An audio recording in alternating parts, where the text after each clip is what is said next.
honorable members.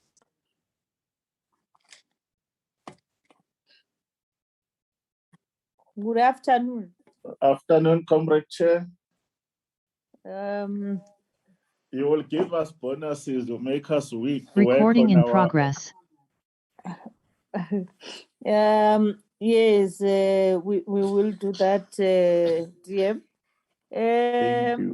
We short of 2 people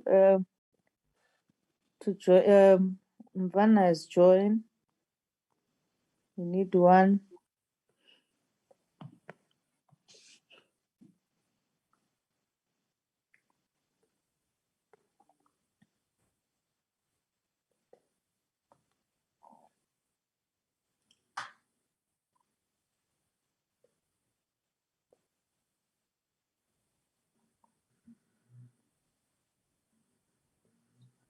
Yeah, now we are forming a quorum. Let me take this opportunity to welcome you back, honorable members, and request that we observe a moment of silence for meditation or prayer as we continue to pray for our country, that we must be able to work together and fight this pandemic that is ravaging our country. Now we're on the 3rd wave, and we want to pass condolences to families that have lost their loved ones, including the sector. We know that Sedibeng, they've lost the CE, and our condolences to the chair and the team. We know it's not a very easy thing. Can we observe a moment of silence as we remember those that have passed on and those that are hospitalized?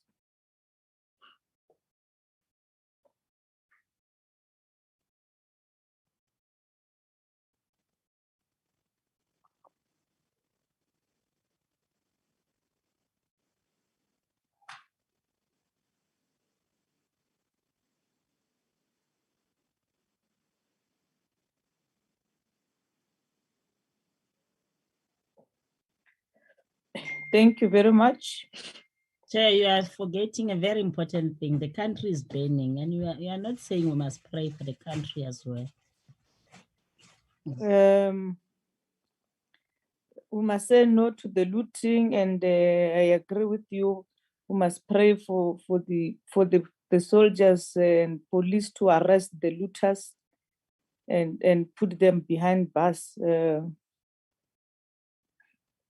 And South Africa should remain the peaceful country and resolve our issues in the manner that befitting this nation. We have the capacity to talk to one another as South Africans.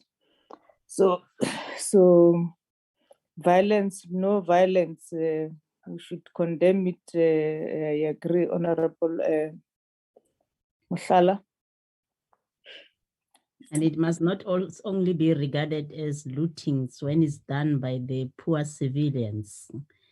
When it is done by us as well as politicians, it must be a looting. It must be regarded as such.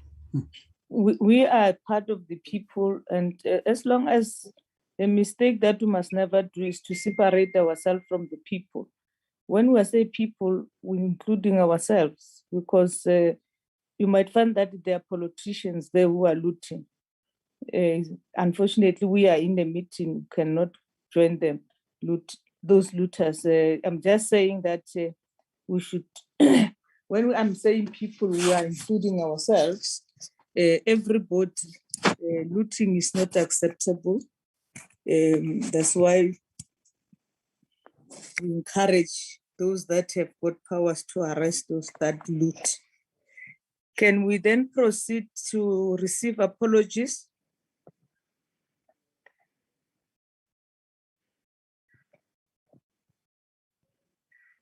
Koliswa. Hello, Chair. I've received an apology from Mr. August. Even earlier on, her secretary submitted an apology for today's meetings. Thank you, Chair. Okay, thank you very much, Koliswa. There's our agenda. Can we move for the adoption of the agenda as presented to us?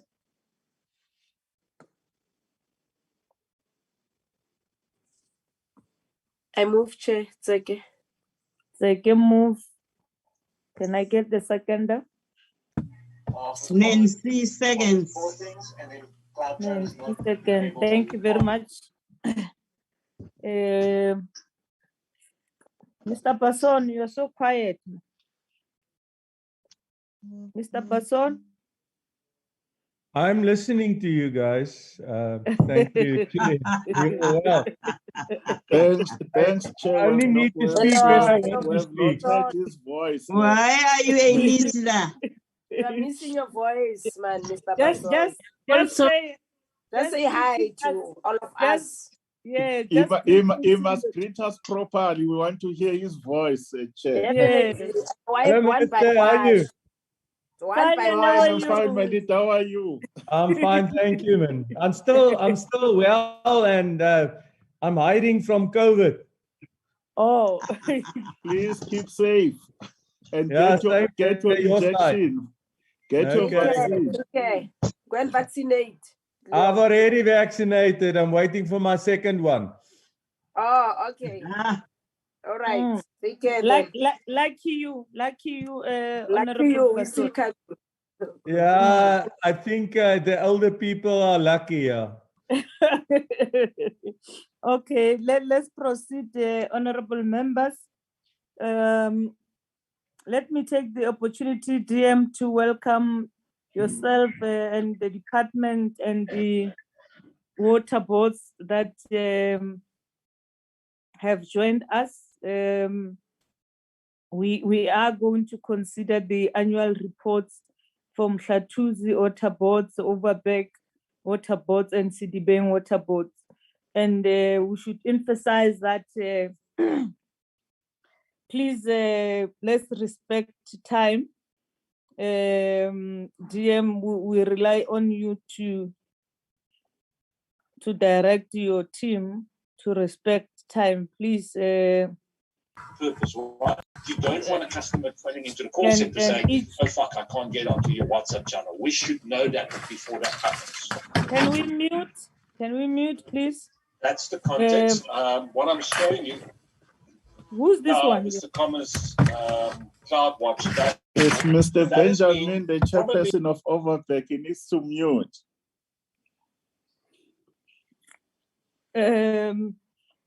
So each water board is given 30 minutes.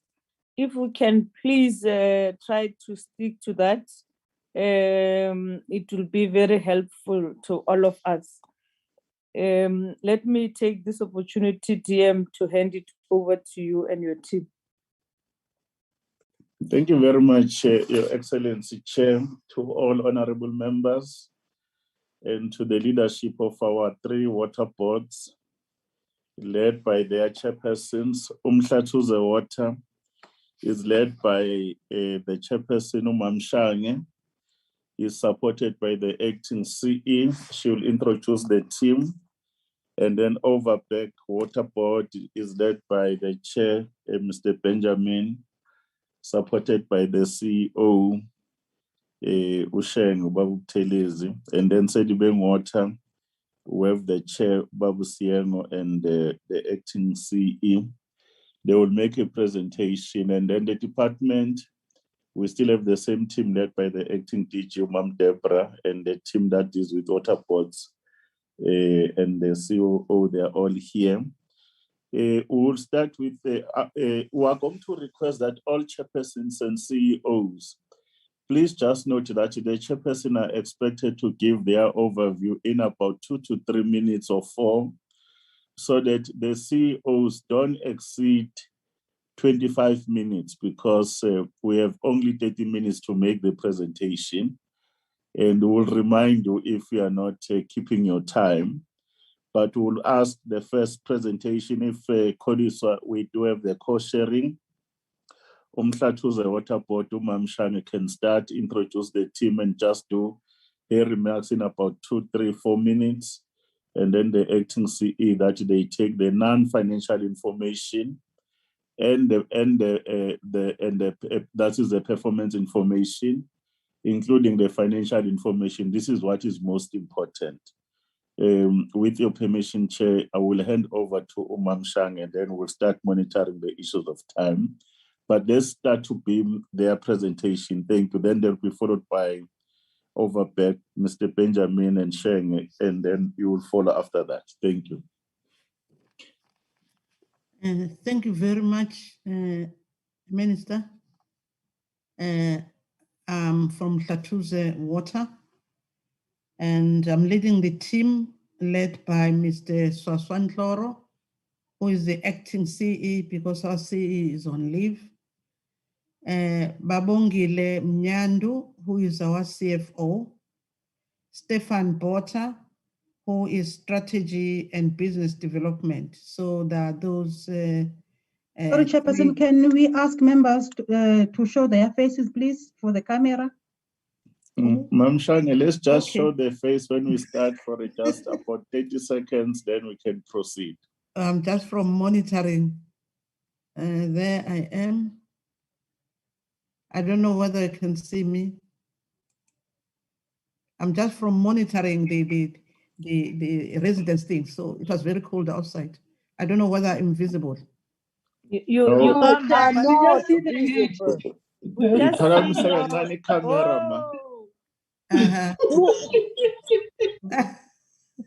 Move a little bit. Move a little bit. That's better. Yes, now we see you.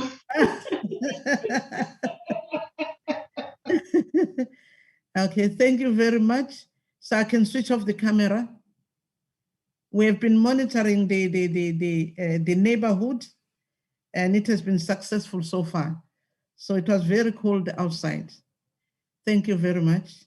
So I have just introduced my team, which is Mr. Swaswantloro, who is the acting CE because our CE is on leave. Ms. Babongile Mnyandu, who is our CFO, and Mr. Stefan Bota, who is strategy and business development manager. So that's the team that I'm with, and I'm going to therefore now hand over to the acting CE to make sure that he leads us in this presentation. Thank you. And I appreciate that at least we have been able to come and we've been able to be available. And thank you for the invite.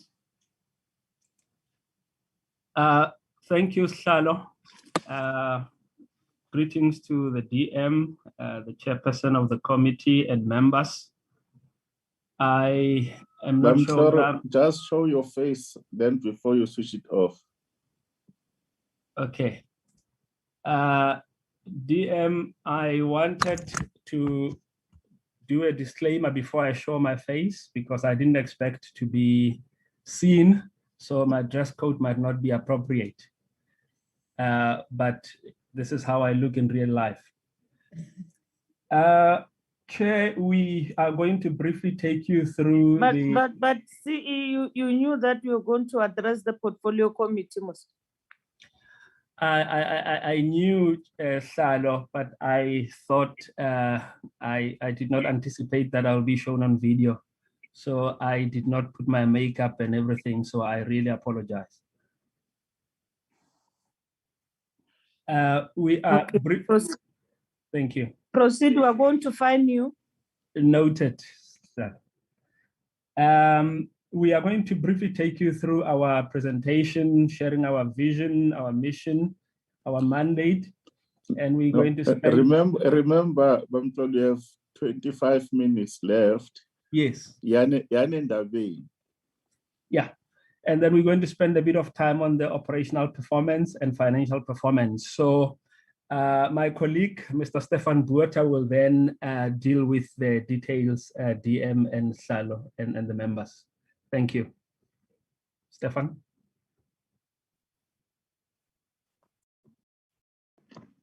Thank you, Chair. I'm slightly better prepared to be on video, I suppose. But if I can just ask the Secretariat to enable sharing of the screen, then I can share the presentation, please.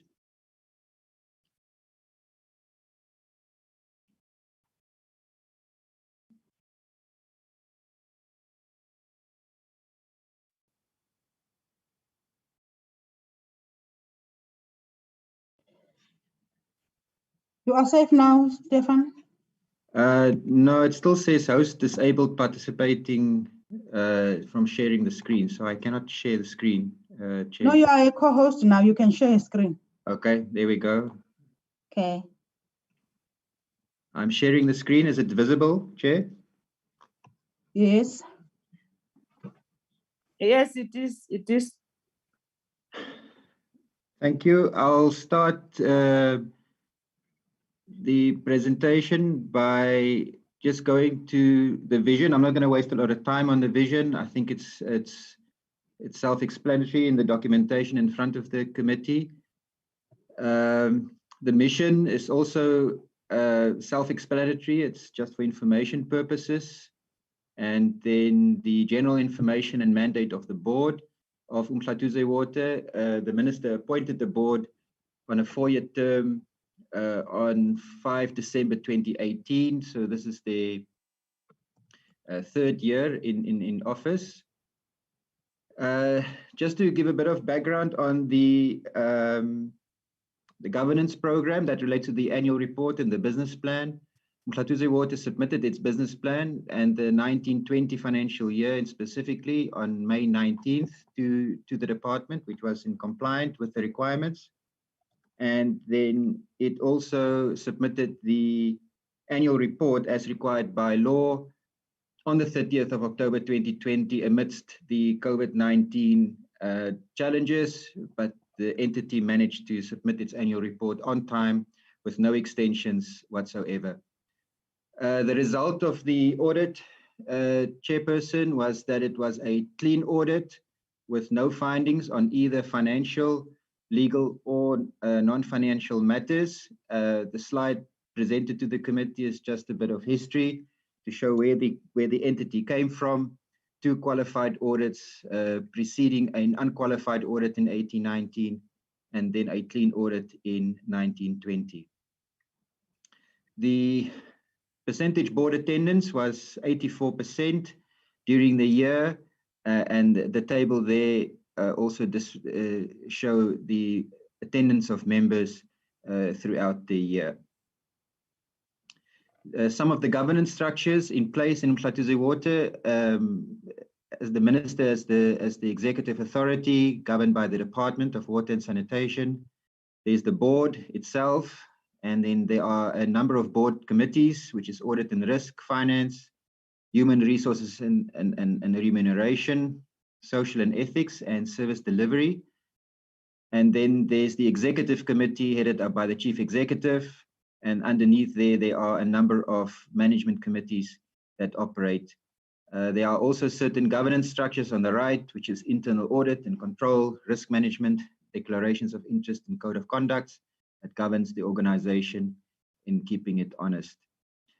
Just a race profile of the entity and gender profile. We are sort of half male-female split.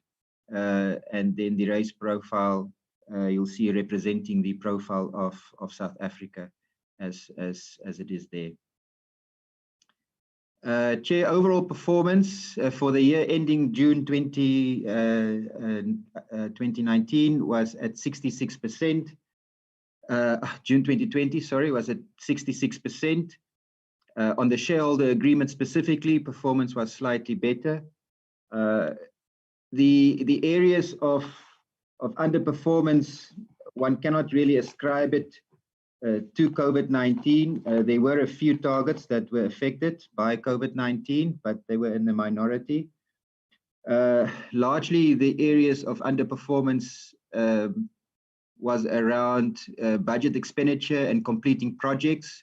Like I said, it's not really COVID related. It's because the organization went through a bit of a period where it had a lull in its capacity to execute projects. That has since been addressed by appointing general manager technical services as well as program managers. And that has to date helped quite a lot to boost performance in the organization. As we were talking or joining in, we came out of an organizational management meeting where we are currently sitting at about 81% performance. So it has already had a tremendous effect on our organizational performance just by boosting capacity and strengthening certain controls within the organization. Chair, just operational performance. Mhlatuze Water draws water from the Tugela Goedertrouw transfer scheme via the Goedertrouw Dam. We transferred 4.3 million cubes of water, of raw water, from the Tugela River to the dam, and it costs the government about 50.8 million rand per year to operate and run that particular transfer scheme to secure water for the Richards Bay area, in specific, the economic hub of this area. From the weir, where we extract the water from the transfer scheme, we abstracted 37.3 million cubes of water, and from the weir itself, the balance between 41.9 million that we produced in Nsezi, we draw from the Nsezi Lake. So we mixed the two volumes, and we discharged about 34.8 million of wastewater to sea. One of our areas that we would like to improve on in the coming years, Chairperson, is to reduce this wastewater discharge to sea by working with the city of Mhlatuze to introduce a wastewater reuse project, and hopefully in the coming years we can report some progress on that particular area. After abstracting all this water, Chair, only 1.52% of water goes missing or is lost from abstraction to production, which is a very, very low percentage loss, which shows the good condition of our infrastructure to actually perform our business. Operational performance on maintenance is just a graph that illustrates that we've spent about 15.5 million rand per annum on our assets and improving their performance, maintenance and repairs. The graph on the left just shows the committee where this money is spent. So for example, in Nsezi is the water treatment works, the weir is the raw water abstraction works, the pump station is our wastewater pump station that pumps effluent into sea. And then we specifically split out our pipelines, which is quite extensive. Ocean pipelines is then your A line, which is the brown pipe on the left. This is the ocean lines, and then the sea line is the other gray line. This shows you per plant, and then we show you per area where we spend the most money. It's basically on instrumentation, as well as our A line that is pipeline mechanics.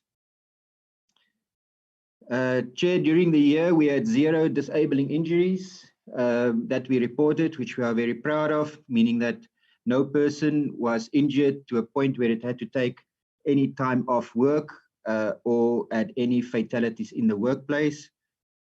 At the time of preparing the presentation, Chair, we're still sitting at 46 COVID cases to date.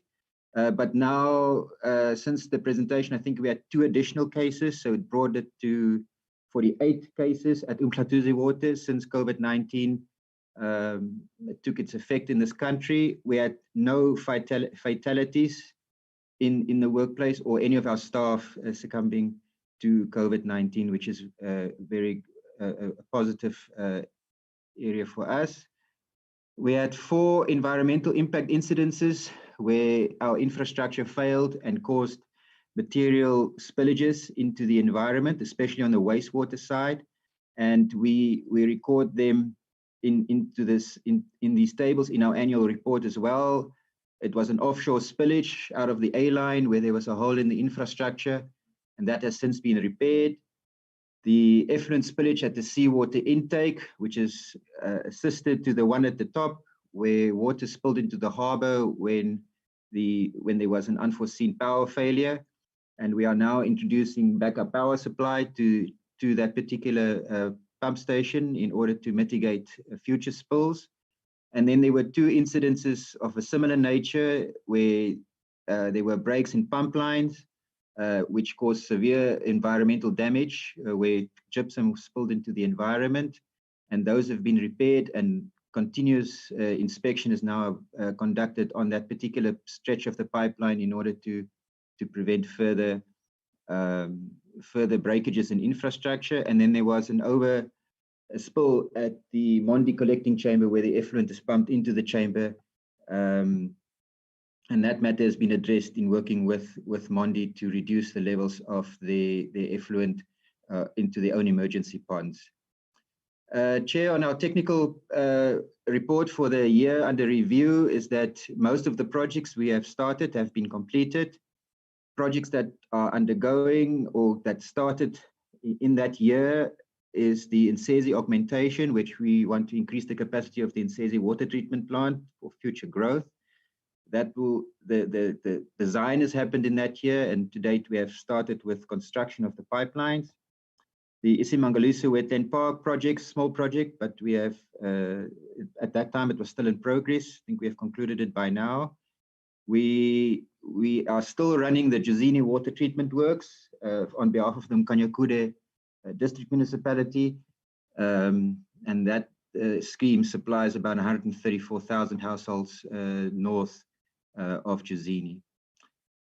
From a financial performance point of view, Chair, you'll see on the right-hand side on that column, you'll note that Mhlatuze Water still remains, even under difficult circumstances, a highly viable financial going concern as a company to the state, with gross profit margins sitting at 64%. Debtor collecting days have had its challenges, but we managed to get it down to below our target of 45, which is at 38.29. Our staff remuneration, we manage it to only be 28, less than 30% of our operational costs, and sitting at 28%. Our net profit margin has increased. I think it's because of our austerity measures that we also implemented in reducing operational costs and unnecessary spending. Repairs and maintenance has been a bit lower than anticipated, but we have put in place measures to deal with improving percentage spent on maintenance and repairs as a percentage of property, plant and equipment. Our current ratio, even though it's under the target of 3.7, it's still a very good current ratio. The norm is probably about 2 to 1.5 of any company. And the return on assets seems to be, is a very good return on asset for the company at 10%, and then EBIT at 27%. So all in all, Chair, what these indicators tell you is that Mhlatuze Water is healthy and is one of the entities that, if managed well in future and continue to be managed well in future, will remain a viable financial going concern without any headaches to the government. Our revenue segment, Chair, is that we make most of our money from bulk water. You'll see on the right-hand side, half of our revenue comes from bulk water. Not all of it is sold to municipalities. Quite a bit of it is sold to industry, and it's probably our saving grace as an entity, as we are not highly dependent just on municipal revenue for our sustainability. Quite a bit of our revenue comes from wastewater disposal, effluent disposal to sea. Small bit comes from operating and maintaining the transfer scheme on behalf of the department. In that year, we still had the operational responsibility to the city of Mhlatuze, which made up to 12%, and other activities like interest comes in at 3%. Our expenditure cost structure, Chair, the biggest chunk of our expense goes to employee-related costs, 28%, with electricity, repairs and maintenance, and bulk purchases coming in as the other big contributors to our operating cost. You'll see that continuous increase in the electricity tariff will in future just make that segment of the pie chart bigger and bigger. Chair, I know finances can be a very challenging topic to present, so we try and present it in a way that even I can understand it. So current assets, that means our cash and cash equivalents, money in the bank, basically increased on year with 15% to 521 million rand. Cash equivalents to 372 million, up 29%. And our property, plant and equipment on the left, which is our asset base, has increased to 1.5 billion, or 1.5 billion, up 7%. That means all in all, Mhlatuze Water's reserves have improved also with 7%, with 298 million rand in cash reserves. Our expenditure on property, plant and equipment maintenance has reduced to 74 million, a small reduction in 10%. We don't see it as a major impact. That's why the arrow is still green. And then our total liabilities have reduced to, I don't know this, just minimize this, to 264 million, because one of our loans, long-term loans, we have settled, and that reduced our long-term liabilities, our borrowings, to 9%. So all in all, Chair, it shows you that Mhlatuze Water's balance sheet is very healthy, and that we are able to cover all our responsibilities and issues over the next term quite comfortably if everything stays the same. I know, Chair, the particular issue in financial performance in receivables, that is money owed to the organization, is the issue of municipal debt. You'll see that municipal debt doesn't form a large proportion of our total debtors. It's only about 15% right at the bottom. It did increase slightly, and it's largely because of the Mhlatuze debt, as you see there, which we have now managed to agree, I think in the last 3 or 4 months, have managed to come to an agreement to the district municipality to start settling their outstanding debt, which they have managed to honor up to now. So that should reduce quite substantially over the next 12 months. We are, like I said, Chair, fortunate that our customer base is diverse. It does not rely just on municipalities to pay our debts. Irregular expenditure, Chair, which is another thorn in government side. You'll see that in historic irregular expenditure was about 236 million in this year's, or as declared in that note 27 of the financial statements. That means in the prior years, there were 236 million rands worth of irregular expenditure identified.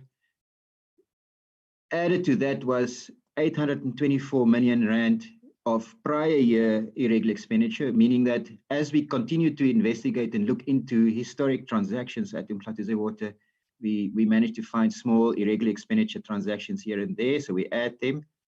But the positive thing, Chair, is that you'll see here for the last 2 years, there has been no new irregular expenditure identified in Mhlatuze Water. That shows the strength of our controls in supply chain as well as management oversight, that no new financial irregularities have been picked up.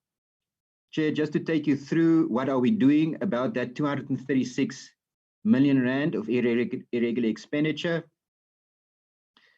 203, you'll see here that balance adds up to a large extent that balance. It's been corrected a bit. 203 million rand have been issued to external investigators, and 31 million is for internal investigation.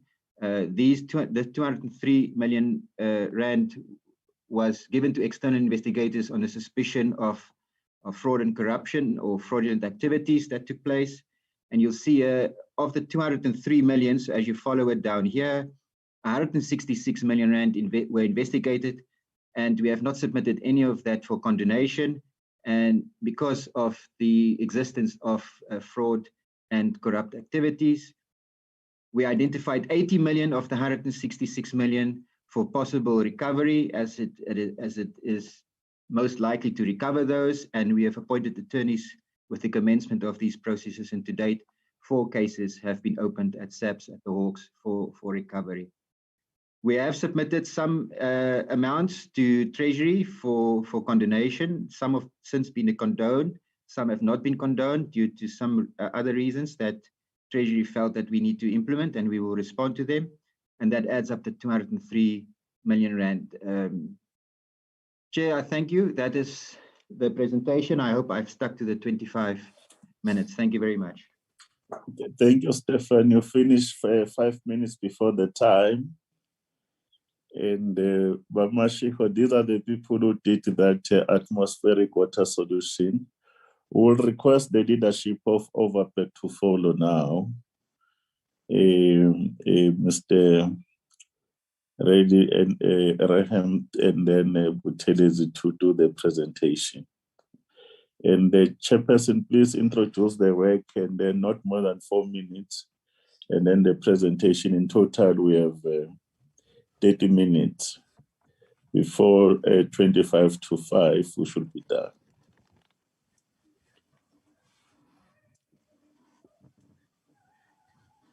Okay.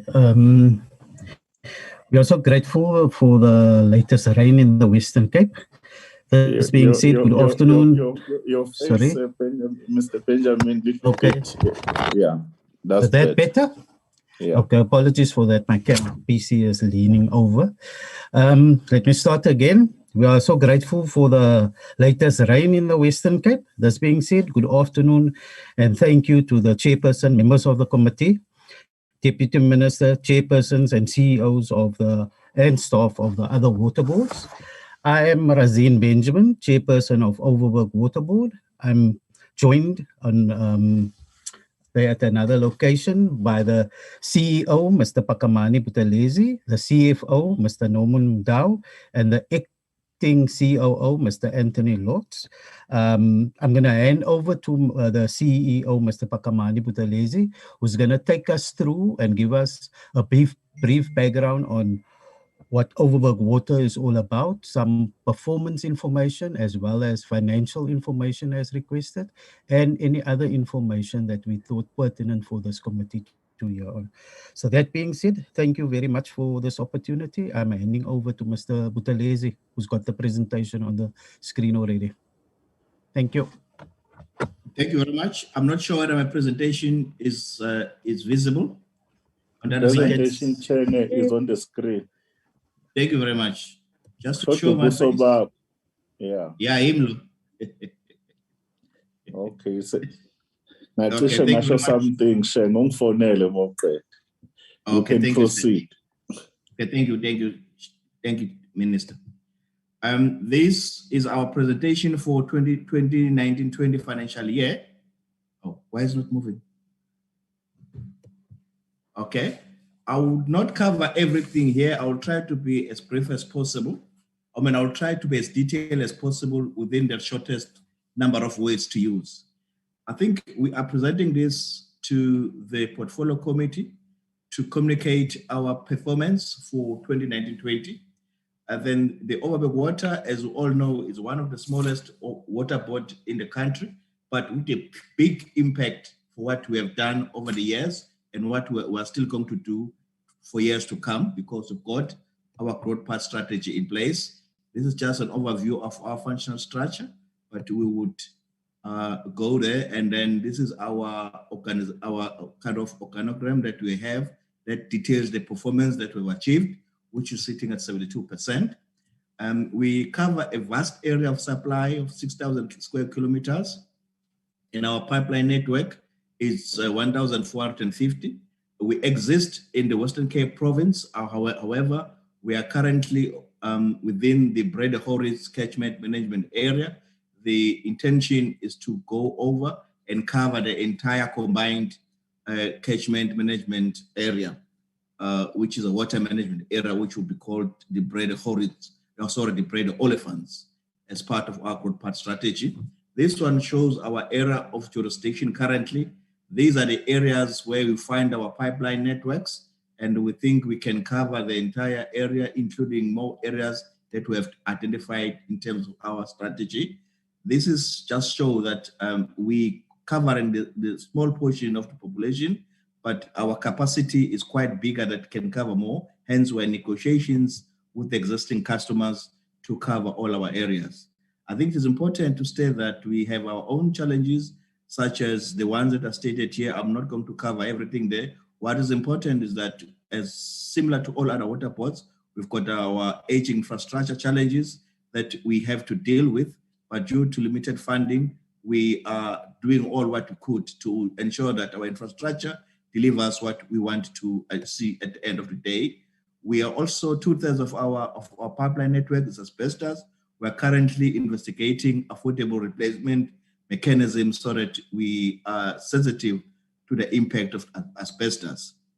We're currently reliant on surface water, but there are plans in place to have a blended water supply, which includes groundwater as well as seawater.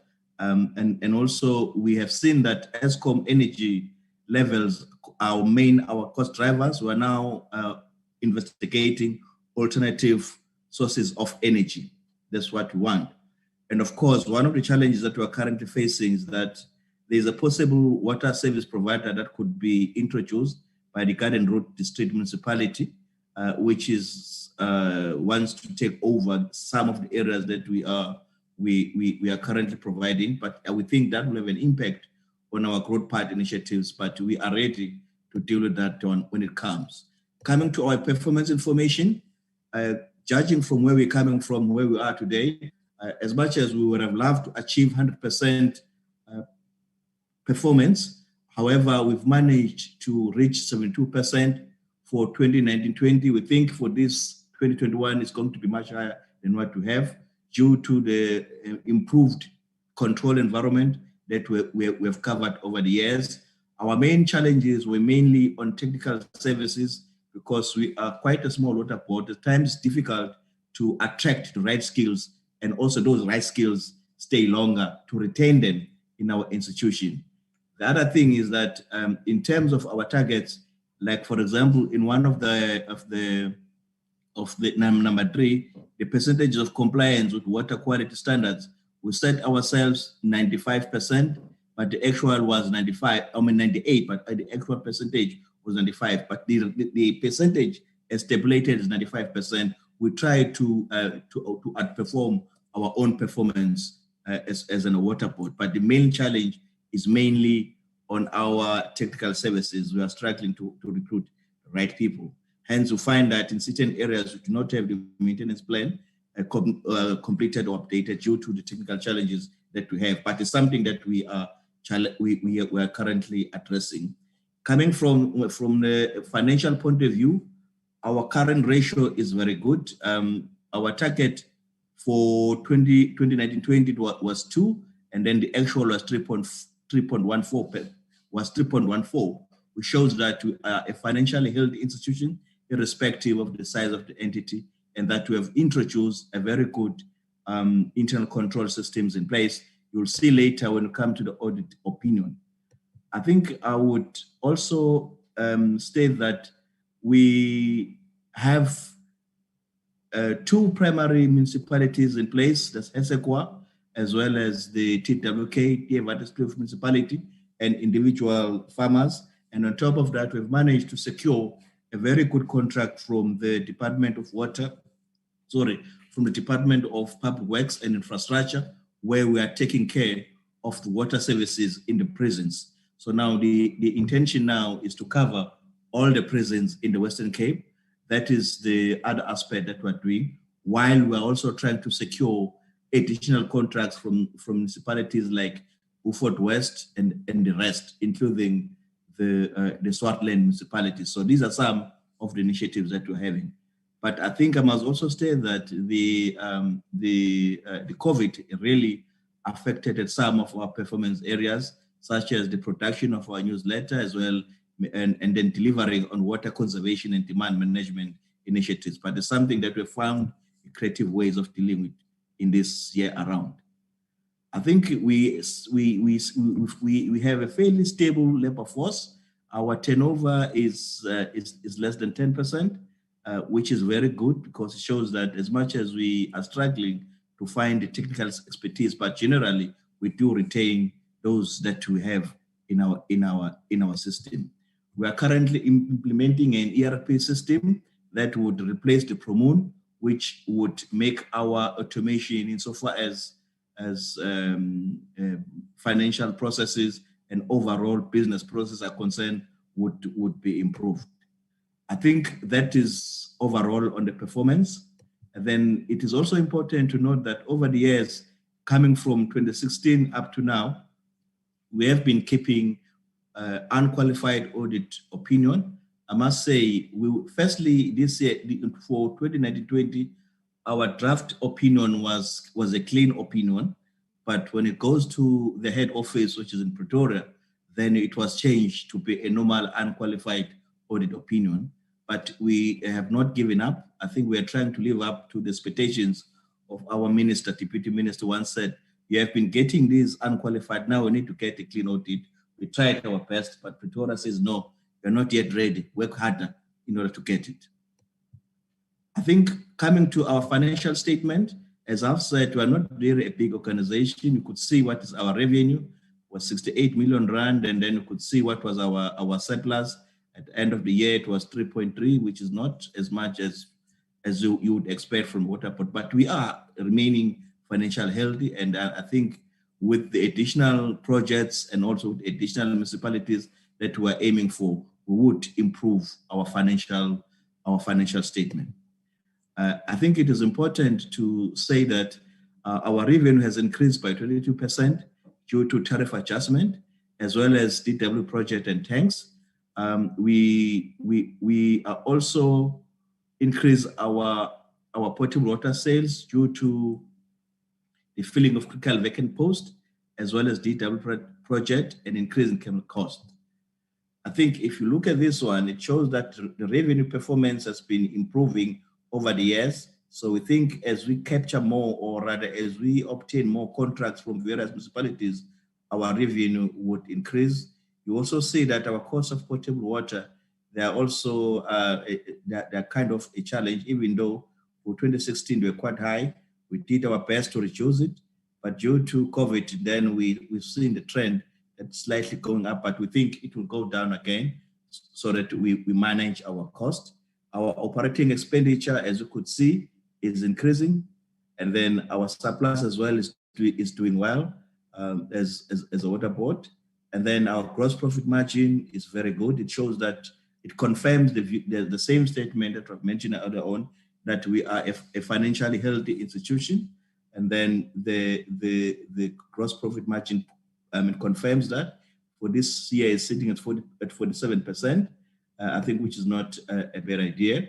The statement of financial position as at 30 June 2020, if I go straight down there to total net assets and liabilities, we're sitting at 104 million, which is not bad as it used to happen before. We of course, we still need to grow the entity to improve our financial positions.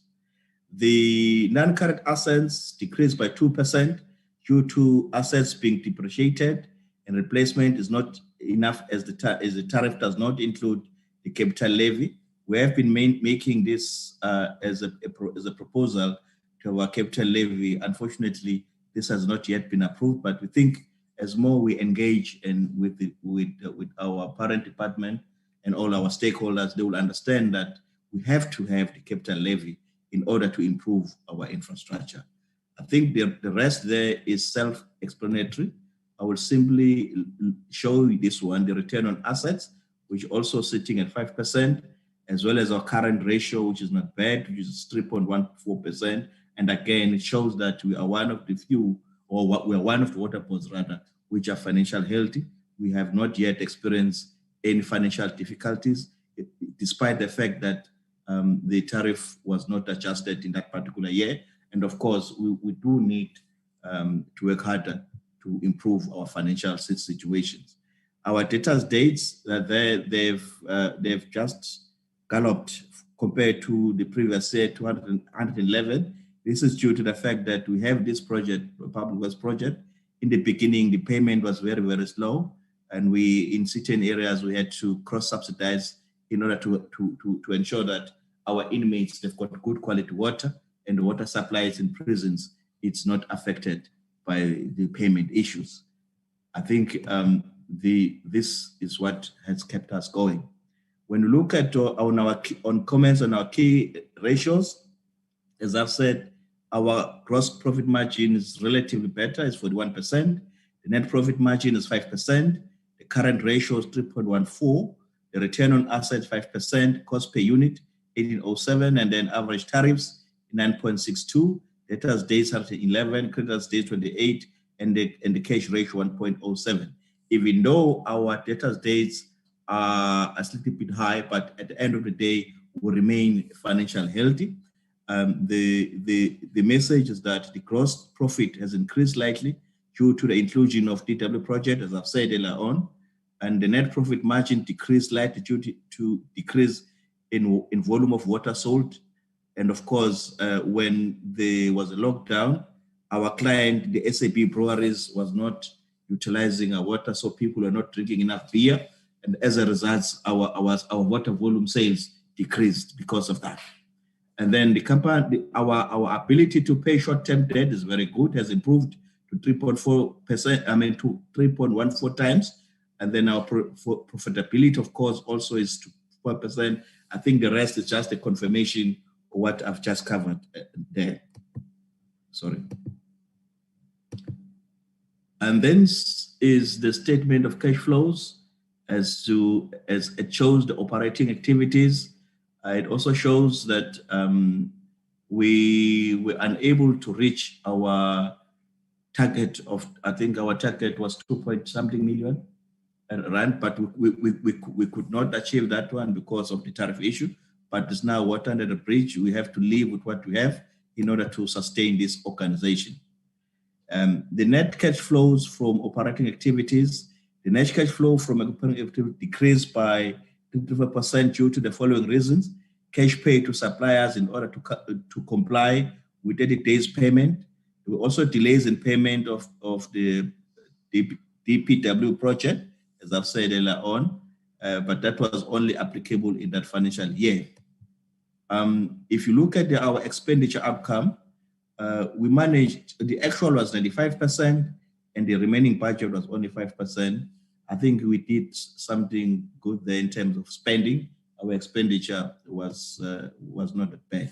I think the other thing is we have managed to reduce our irregular expenditure from 46 million, which was accumulative, to 130,000 by the end of 2019-20. But by the end of this year, we've managed to reduce it to 0.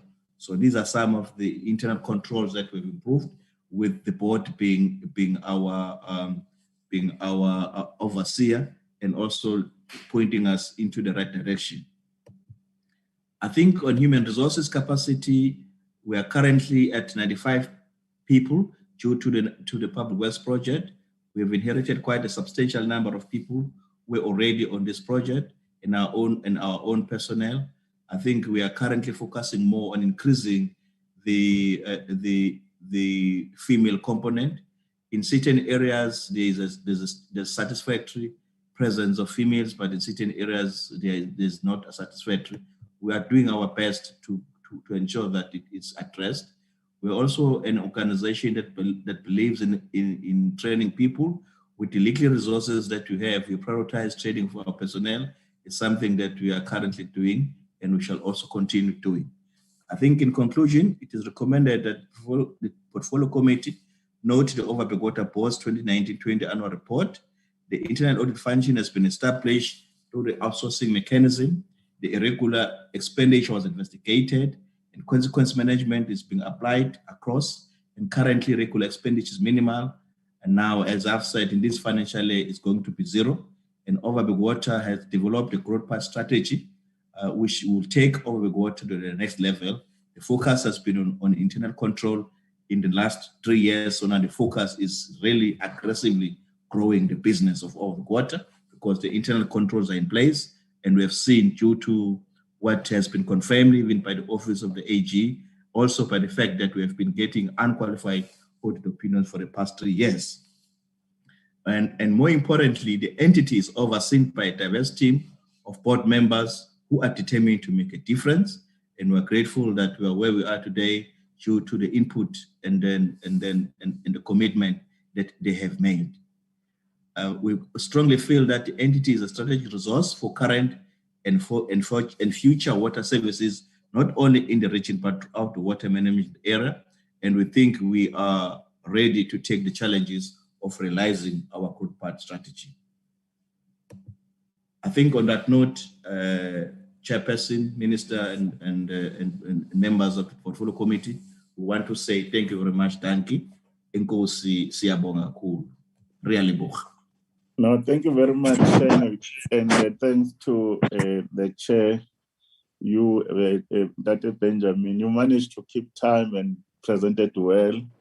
Your Excellency, Chair, will request the last board, Sedibeng, the chairperson, to lead us, and the acting CE there, so that we should be able to give it back to you, chairperson.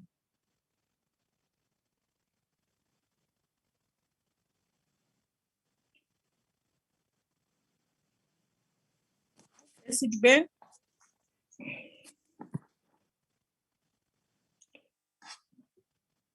Babsiano, please come through. Hello, can you hear me? Yeah, but it's for nobody in trouble, Chief. Oh, sorry. And then my apologies. Can you see me? Yes. Can I start? You can proceed. Then there's also leadership try to manage the 30 minutes. And in other words, we should be done by before 5 to 5.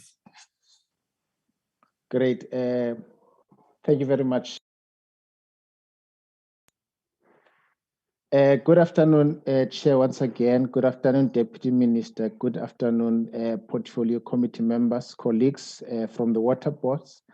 Ladies and gentlemen, my name is Peto Siengo. I'm the chair of the interim board. The chair of the Portfolio Committee has already announced the untimely death of our Chief Executive Officer, Dr. Mbulawa. Therefore, we, as the interim board, have appointed Mr. Toto Mulobe as the acting Chief Executive Officer. Mr. Mulobe is going to be doing the presentation for the 2019-2020 annual report. We are also joined by two colleagues. One is Ms. Tembeka Pusakwe and Ms. Nobathembu Mpecheni, the acting Chief Financial Officer. But she'll joining us probably, I think she has joined us in the meeting already. But Chair will take question as a team at the end when Mr. Mulobe has already done the presentation. So without wasting time, Chairperson, I would like to request Mr. Mulobe to take the stand and do the presentation. Thank you. Mr. Mulobe.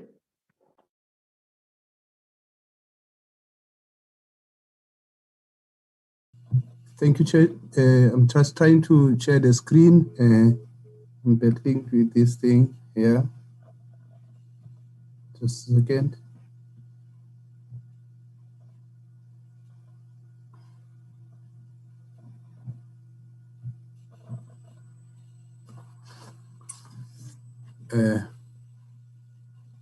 There is my face and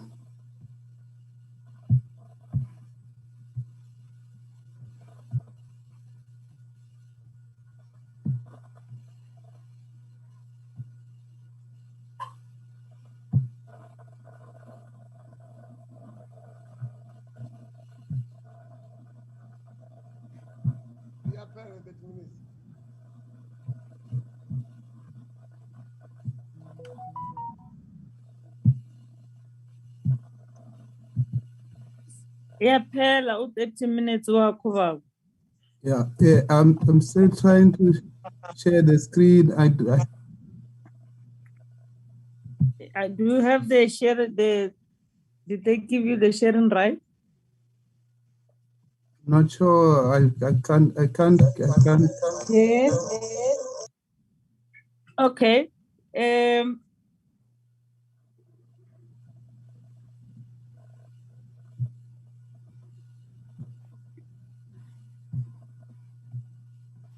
Tembeka, can you please assist?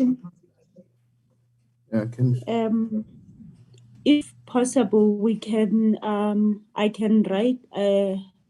Move the screen as you are presenting. I'll try Okay. to share from my side and see if maybe it will work. Thank you. Thank you.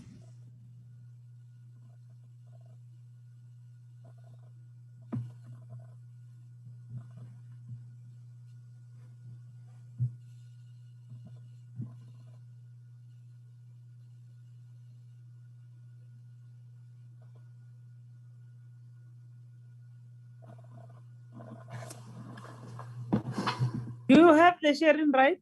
Okay. It's on the screen, Chair, now. The screen. Thank you. You can proceed, my leadership. Just let's go to the key issues as we have said to the others. Thank you, Deputy Minister, and thank you to everyone for your patience. We have our content page there, and where we can the person who's helping you just press slideshow? Please, Tembeka.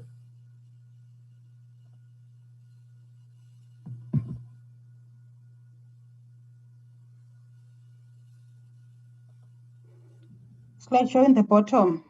Bottom.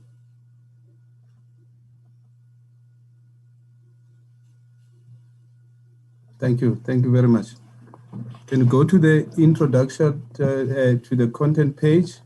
Here we are showing the areas that we'll be covering, moving, which are the purpose of the presentation, the dashboard, the areas of operation, achievements, the overview of the financial performance of the organization, and overview of non-financial financial performance, and the tariff determination, as well as the municipal debt as at the 30th of June 2021. In the introduction, we indicate the area of our area of supply as an organization and how we are established, and just to indicate that we have we are established in terms of the Act, and also we are involved in the activities that are listed. Can we move on? So, as indicated, the purpose is of this presentation is to present the annual report for 2019-2020 to give an overall performance against predetermined objectives, as well as to present the increasing debt from bulk municipality services that we are providing. Dashboard. Here we're just giving the synopsis of quick facts. That is the industry we are in, that we are a state-owned enterprise, that we are in the water and sanitation services, and then our asset base is 4 billion, and then we have a head count just in excess of 890, and then in terms of governance, we've got a board with an attendance of about 90%, and actual target of 90% and actual of 88. We've got an age of the business of 41 years. That means we've been around for some time, and the reporting date, which is June, as well as our website. Quickly, whilst on that, our footprint is as follows. We are a bulk water supplier. We produce 114 million kiloliters per annum, and then we all serve the population of about approximately 2.5 million, and the number of reservoirs that we have is about 34, and the total number of reservoirs, reservoir towers, 10, and the holding dam, only 1. The financial and qualitative results are as follows: gross revenue of about 2 billion, and posted a net profit for the financial year in question of about 108 million, and a direct operating cost of 1.7 billion, and our employment equity profile is as follows. At the top, in the main, gender representativity is as low as 15.38%, which is something that we are working on because we've got a lot of vacancies at that level. The diversity is at 76%, which means the non-designated groups are constituting the remainder as well. The designated groups at middle management level account for about 82.35%, while the people with disabilities in the organization as a whole is just below 2% target at 1.56%. Can we move on? Then we have covered our already in the synopsis our area of operation, which is 100,000 square kilometers, which means that we cover an area of that spans across 3 provinces, which is the Northwest, the Free State, the Northwest, and the Northern Cape. Because of the rural nature of our location, we cover a very vast area. In terms of the we have these municipalities that are listed. I'll pause on that one, that we are in the provinces wherein they are located. In the Free State, we've got literally Puswa District Municipality, Nala and Sedibeng, and then Northwest, the District Municipality of Dr. Ruth Munpati and Dr. Kenneth Kaunda, District Municipalities, and the local municipalities that are listed there, who are forming part of our customer base. In the Northern Cape, we've got the Zanzabani, Valhamahara, the Katong, Namakoi, Pokwani, Jomrulong, and Kaima and Sasekonyane municipalities. Can we move on?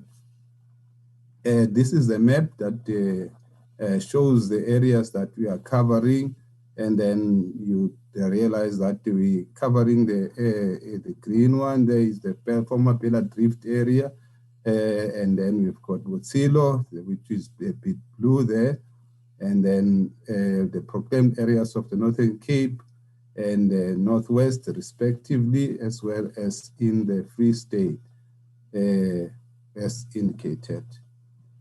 Coming to our achievements,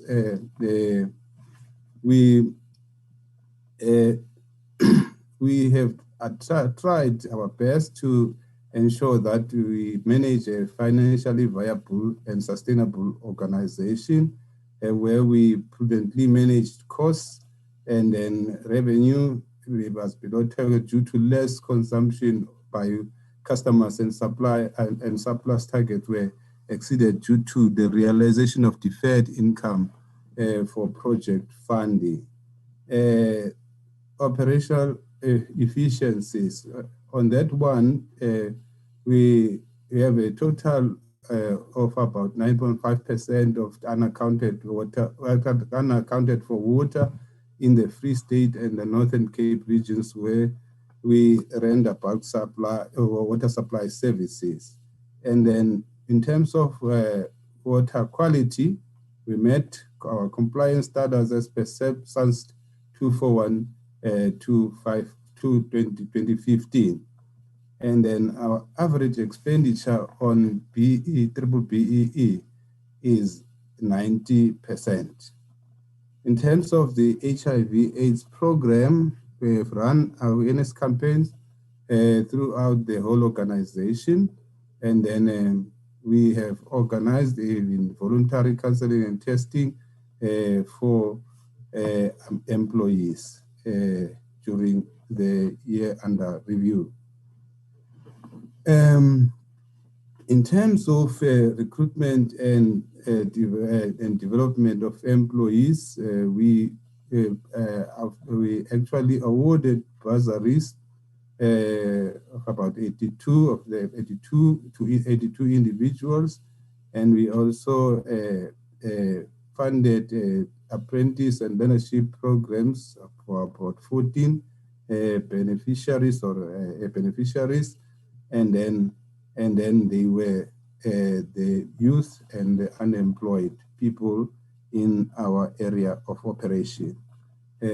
On skills training, we had regulatory and functional training of about 43, and then professional 6 professional conferences, and we also had total beneficiaries for training and development of about 726. Bearing in mind that we had COVID and we had other constraints that led to this kind of performance. And in terms of graduate programs and internship, we are providing young people who have graduated from universities or University of Technology with an opportunity to get workplace exposure, about 31 of them for that period. And on the workplace skills planning, we're able to submit our WSP as well as our annual training report for for 2019, 2020 and 2019, respectively to the EWCTA, and it was accepted accordingly, and we received a mandatory grant to that effect. The staff, even though our operations are remotely located in mainly rural areas, we may be struggling to attract people, but we are able to retain those we do have. As you could see that our turnover rate is 0.78, and then these are the numbers, about 53 positions that were filled with permanent and contract workers during the said period. Now, getting into the financial overview of financial performance of the organization, covering the financial statements, the analysis of expenditure, as well as the overview of the audit report. We can move down. Here, the financial performance is there and self-explanatory, where we have our revenue at the top of 1.3 billion, and then we were, at the end of the term, we had a surplus of 108 million for the period, which meant an improvement. Then on the financial position as at the 30th of June, we will realize that this is how we have fared from what we had, and you see the variance in terms of the current, the non-current assets, the current assets, and as well as the total equity and liabilities of 11.73%. Can we move on, please? Still on key financial ratios, we have got the gross profit percentage of 70 of an actual of 70%, and the target which was 65%. We have achieved our target on the score, and then on the net profit, we have also achieved our target, which was our actual was 11% as opposed to the target of 4%. The current ratio, we could not achieve the target, what we had set out to achieve, and then we have provided an explanation of our reasons for not achieving on the target. In terms of the return on investment, we have exceeded our target, and then debtors days, we have not achieved our target because we are trying to implement, the organization is implementing supply restrictions to non-paying municipalities, and the organization has also returned to the minister for the intervention. I think we will all realize that we are the water board that is owed more than any other water board in the country because the municipalities that are not paying. Debt equity ratio, we have achieved our target, as we can see. Can we move on? So in terms of expenditure outcome, we just indicating here what our expenditure, our budget was, and our expenditure was, and the variance, and then the reasons for the variance. We have provided them in the extreme column, and in the interest of time, I may not get in there. Safe to say that reasons for every variance are provided in there. Can we move on?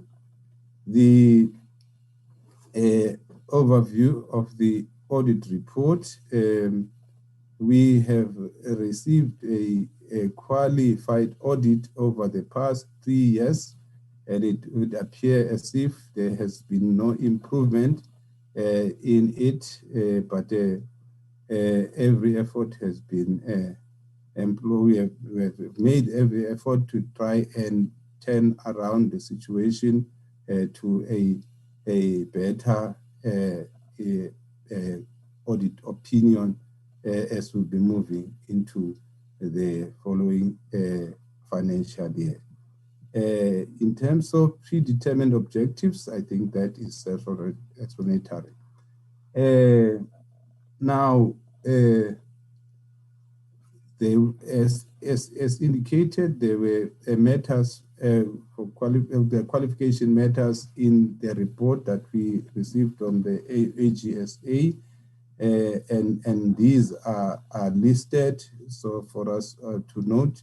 And then we have the one that relates to property, plant, and equity, where we were saying they were unable to verify some of the movable and immovable assets, and then there was also a limitation of scope, and in the next one, which is the payable from exchanges and transaction, there was also a limitation of scope because of the supporting documents that were not submitted during the audit. Deferred income, not all deferred income was realized, and then that is the note. And then there is also on paragraph 7, the one that relates to revenue and non-exchange transaction. And lastly, last but not least, the one on commitments and one on irregular expenditure that could not be confirmed on the expenditure schedule. We move on.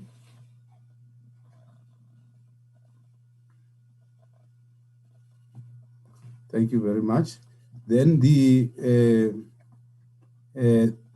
still on this one, on the irregular expenditure, we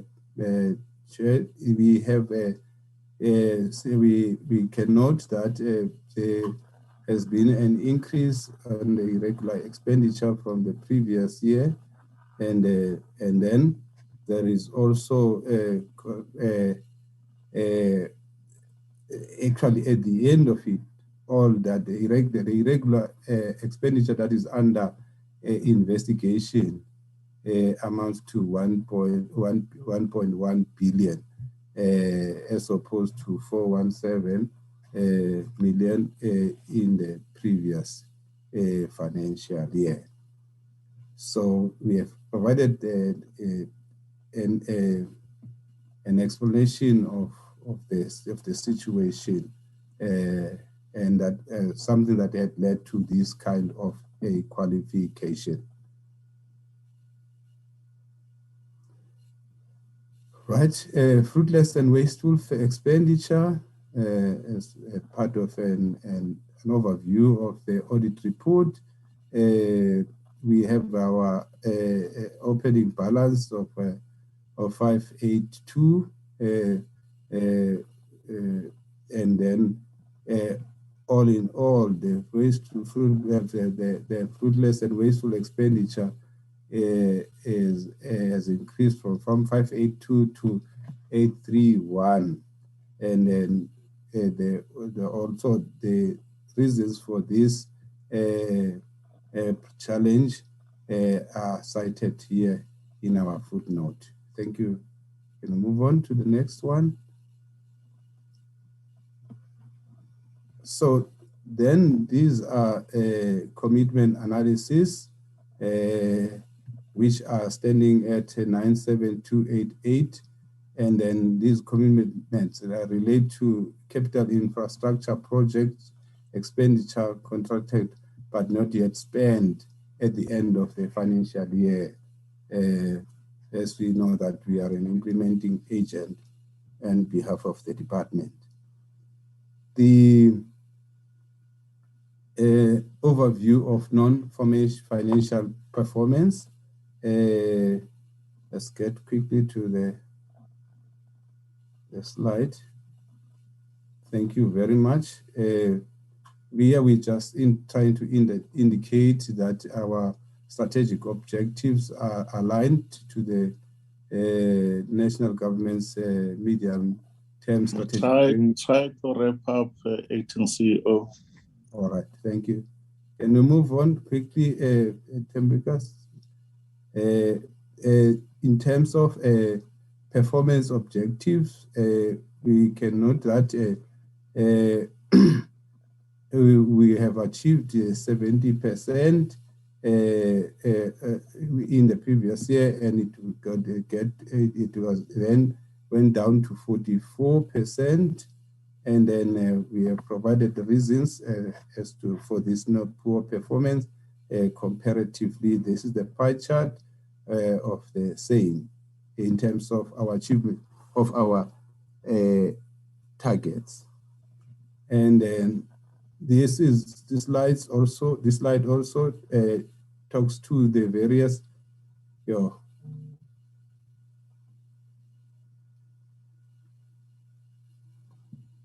there's a problem here. The screen is blank, Chair. Deputy Minister, we have a challenge here, technical one. The screen is blank. I wish I could.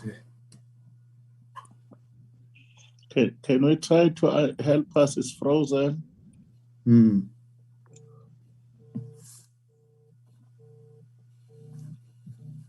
How many slides to go? Because you have about 3 minutes left. Yeah, we will run through. There are a few more slides, Deputy Minister, but we'll try and summarize as much as we can. Yeah. This. Can we? Yeah, let's try to summarize within the next 3 minutes. Then. Can we move down, Tembikas?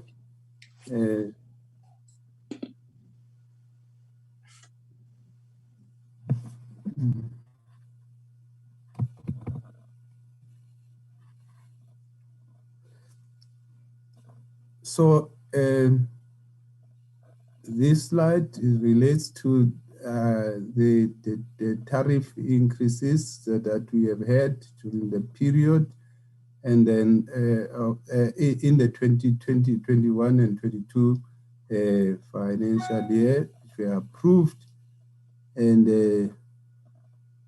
can we move further down, because that is self-explanatory. Can we move further down towards the end and talk about the challenge, the municipal debt? Here is a slide that deals with the municipal debt. As I've indicated earlier on, that we are the most hard-hit organization, water board in the whole country, and is a municipality that has got a debt that is in excess of 4 billion, and that has got an impact on our operation, because we are unable to pay. It creates cash flow problems. Can we move on towards the end? And so we have then entered with, we have to enter into a payment agreement with some of the municipalities in Northern Cape, Mahikeng, as well as in the Northwest provinces. And we are trying to interact with the municipalities to ensure that they do pay and then address this low collection rate that we are currently experiencing. And then we have enlisted the services of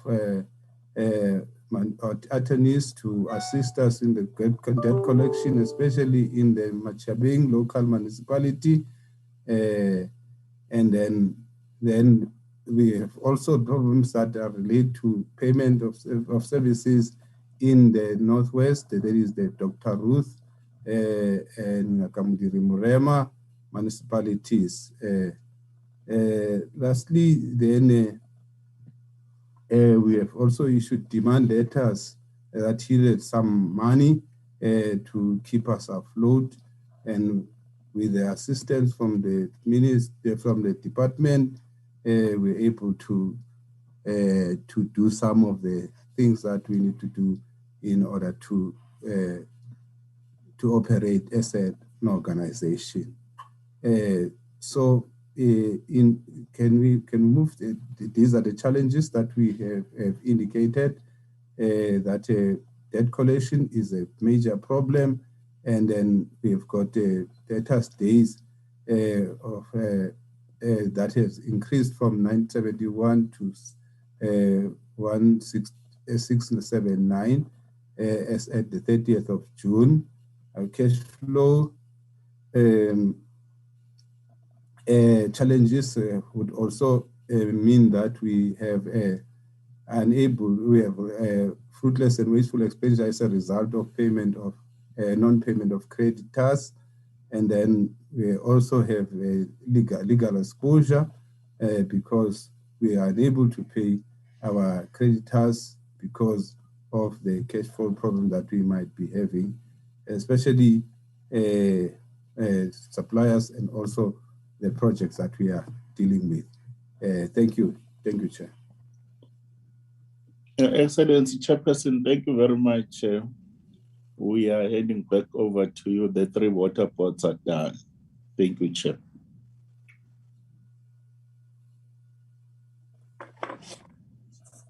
Thank you very much, GM and chairs of the boards and the CEs. Thank you for the presentation. Let me take this opportunity to welcome members of the Portfolio Committee who want to speak to the presentation.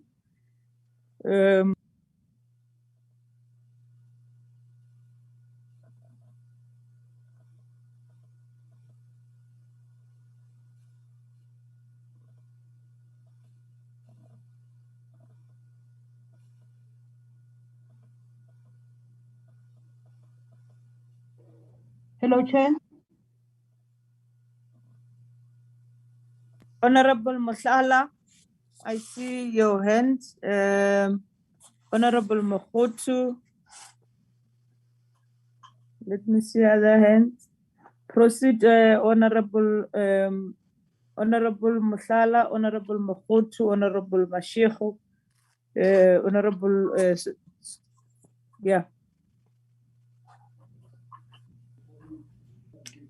No, thanks so much, Chairperson. Let me start with Sedibeng. Sedibeng, you got a qualified audit. Instead of moving to be better, it is now worse. Because when looking at your presentation, in terms of performance, the previous years you were sitting on 60-something%, now you reduced to 40-something%. So there's nothing that is happening there. Instead, the whole organization is just collapsing like that. So, Sedibeng, with your qualified audit,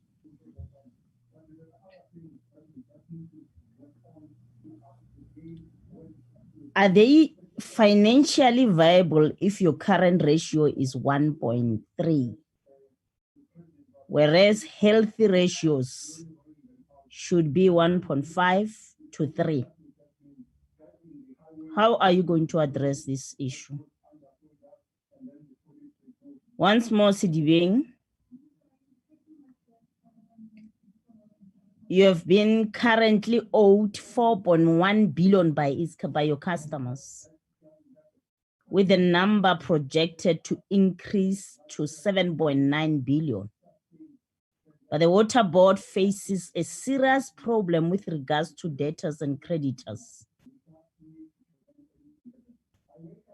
Sedibeng owes currently 2.9 billion to its suppliers, which is expected to increase to 7.1 billion. This is not sustainable and place the Water Board at a risk, with Eskom being its biggest creditor. So this question is directed to both Sedibeng and the Department of Water and Sanitation.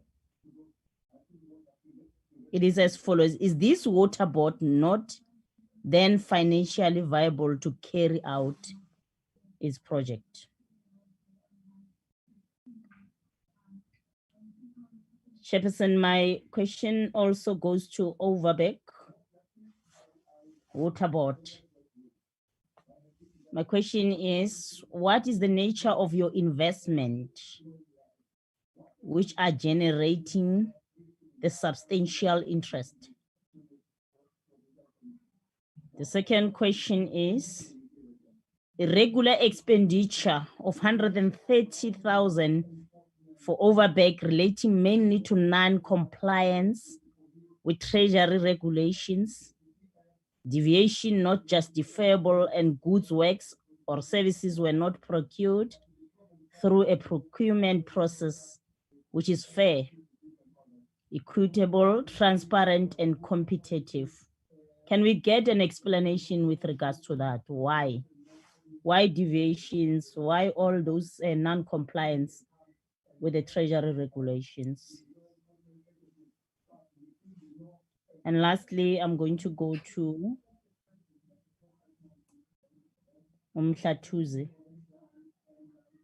Mhlatuze, your audit for 2019-20 of Mhlatuze shows an irregular expenditure of 823,000 as bids were not advertised for a prescribed period.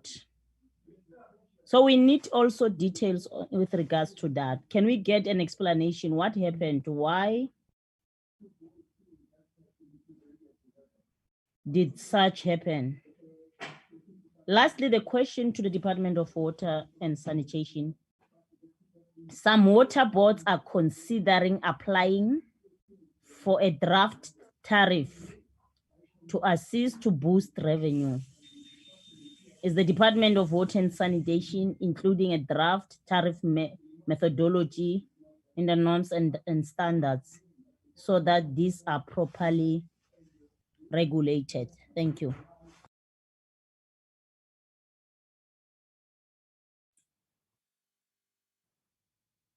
Honorable Mhlatuze. Thank you, Chairperson. I'm going to direct my questions to Sedibeng Water Board. The first question is going to be under employment equity. In the presentation, it is stated that gender representativity is 15.38%. Does it mean that 85% of your employees consist of male employees or vice versa? And then if that is the case, why is it like that? Why such a huge gap when you employ your employees? And then under administration cost, you had a budget of 280 million, yet you spent only 173 million. Why have you only spent 62% of the budget allocated for this section? And then you incurred irregular expenditure of 1.1 billion in the current year, and also incurred wasteful expenditure and also fruitless expenditure of 248 million.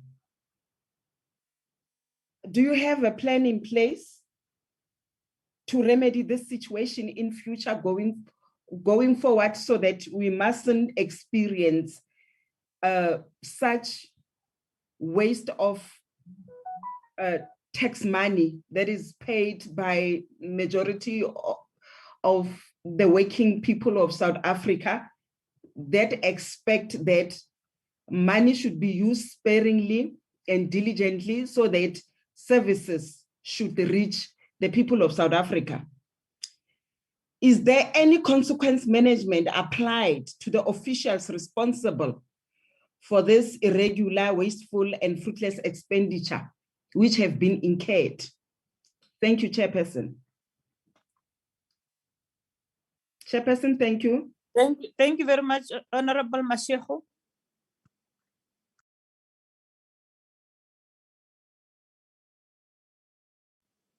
Honorable Mashego.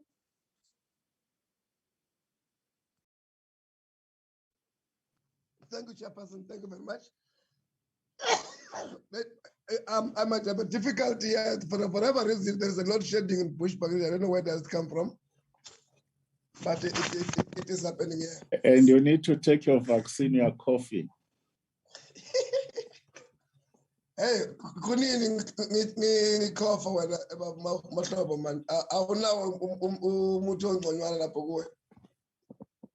I'll send you something. Please now. Chairperson, thank you very much. I think I am a bit comfortable with the reports of the two boards, meaning both Overberg and Mhlatuze. There is a plan, and as far as they report and so forth, and there's progress moving forward. And as far as Sedibeng is concerned, Chair, and I don't want to ask them questions, I want to ask the department. Given all the problems that are raised, especially by Member Mhlatuze, I was going to raise them, for instance. Today, in 2021, you still see 15% women employees on your structure. You report it as a normal recourse. And I doubt you would want to say that you don't find capable women that can even send you to 40%, let alone 50%, 40%. You're sitting at 15. If I may ask Mhlatuze and the department, remember, these boards are living on your whim. It is yourself who appoint them. You must have assessed them. You must have given them the green light of them existing and them being an ongoing concern. What informs your decision to still allow Sedibeng to be still existing and be part of yourself when they are failing in this manner just to meet the requirements of their existence? And the assumption I'm making is that they must have reported to you before they come here. There are things you might have said to them or given to them, or things that satisfied you to can allow them to still continue and do work on your behalf, when in actual fact, they are dismally so failing to do that. I know they exist only if their debtors are paying them, but they also are owing others in the process. And they're gonna continue in care costs, whilst they've got no capacity to can recover or to can pay those particular debts. So a responsible department to me could have already placed a panic button on Sedibeng and put upon a program that you think you want to revive them on. And if they don't meet those programs, because the assumption I'm making is that they are part of you because they might have won the tender as the best competitor with the other boards that are there to do the service. Because they cannot, cannot be their birthright to be doing your work.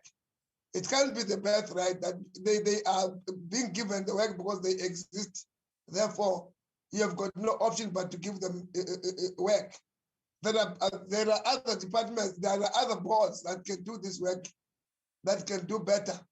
Sedibeng does not seem to be wanting to go to that particular level, but you are still giving them work and you're still bringing them to come and report here, and you've got no plan that they must meet in terms of them existing. If there is any we don't know, please make us understand, and at least we can keep you accountable on those commitments.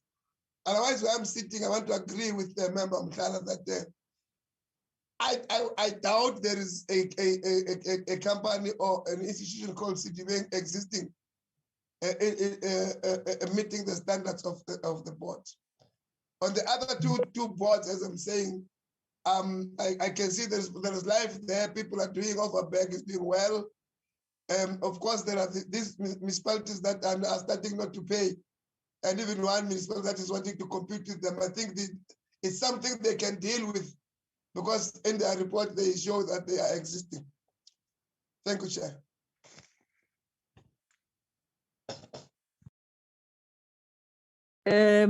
Thank you very much, Honorable Mashego. I don't see any other hands. I think we should, as we welcome the presentation and concur that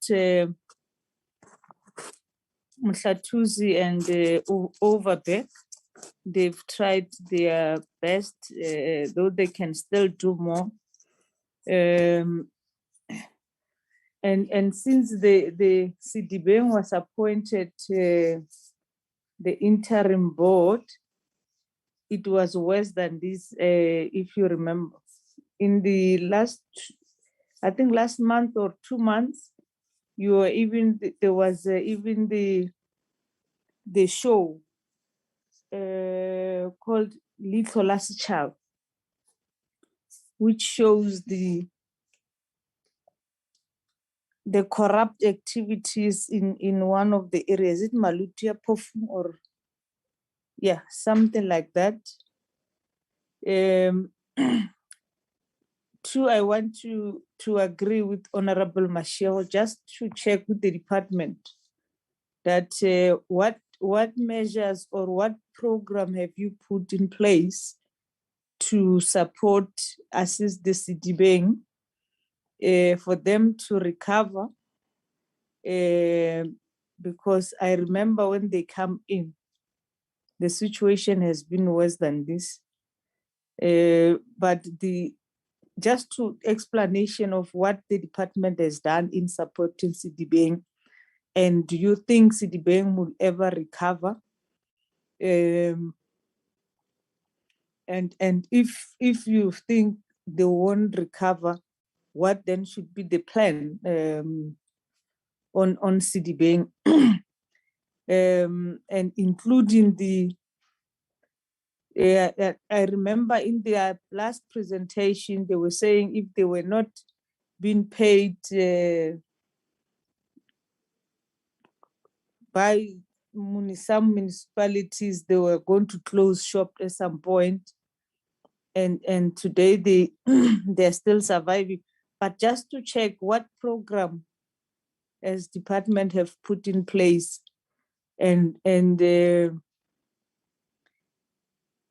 did the Sedibeng implemented the action plan out of the Auditor General's findings? If not, what was the reason? And then what is it going to be done to make sure that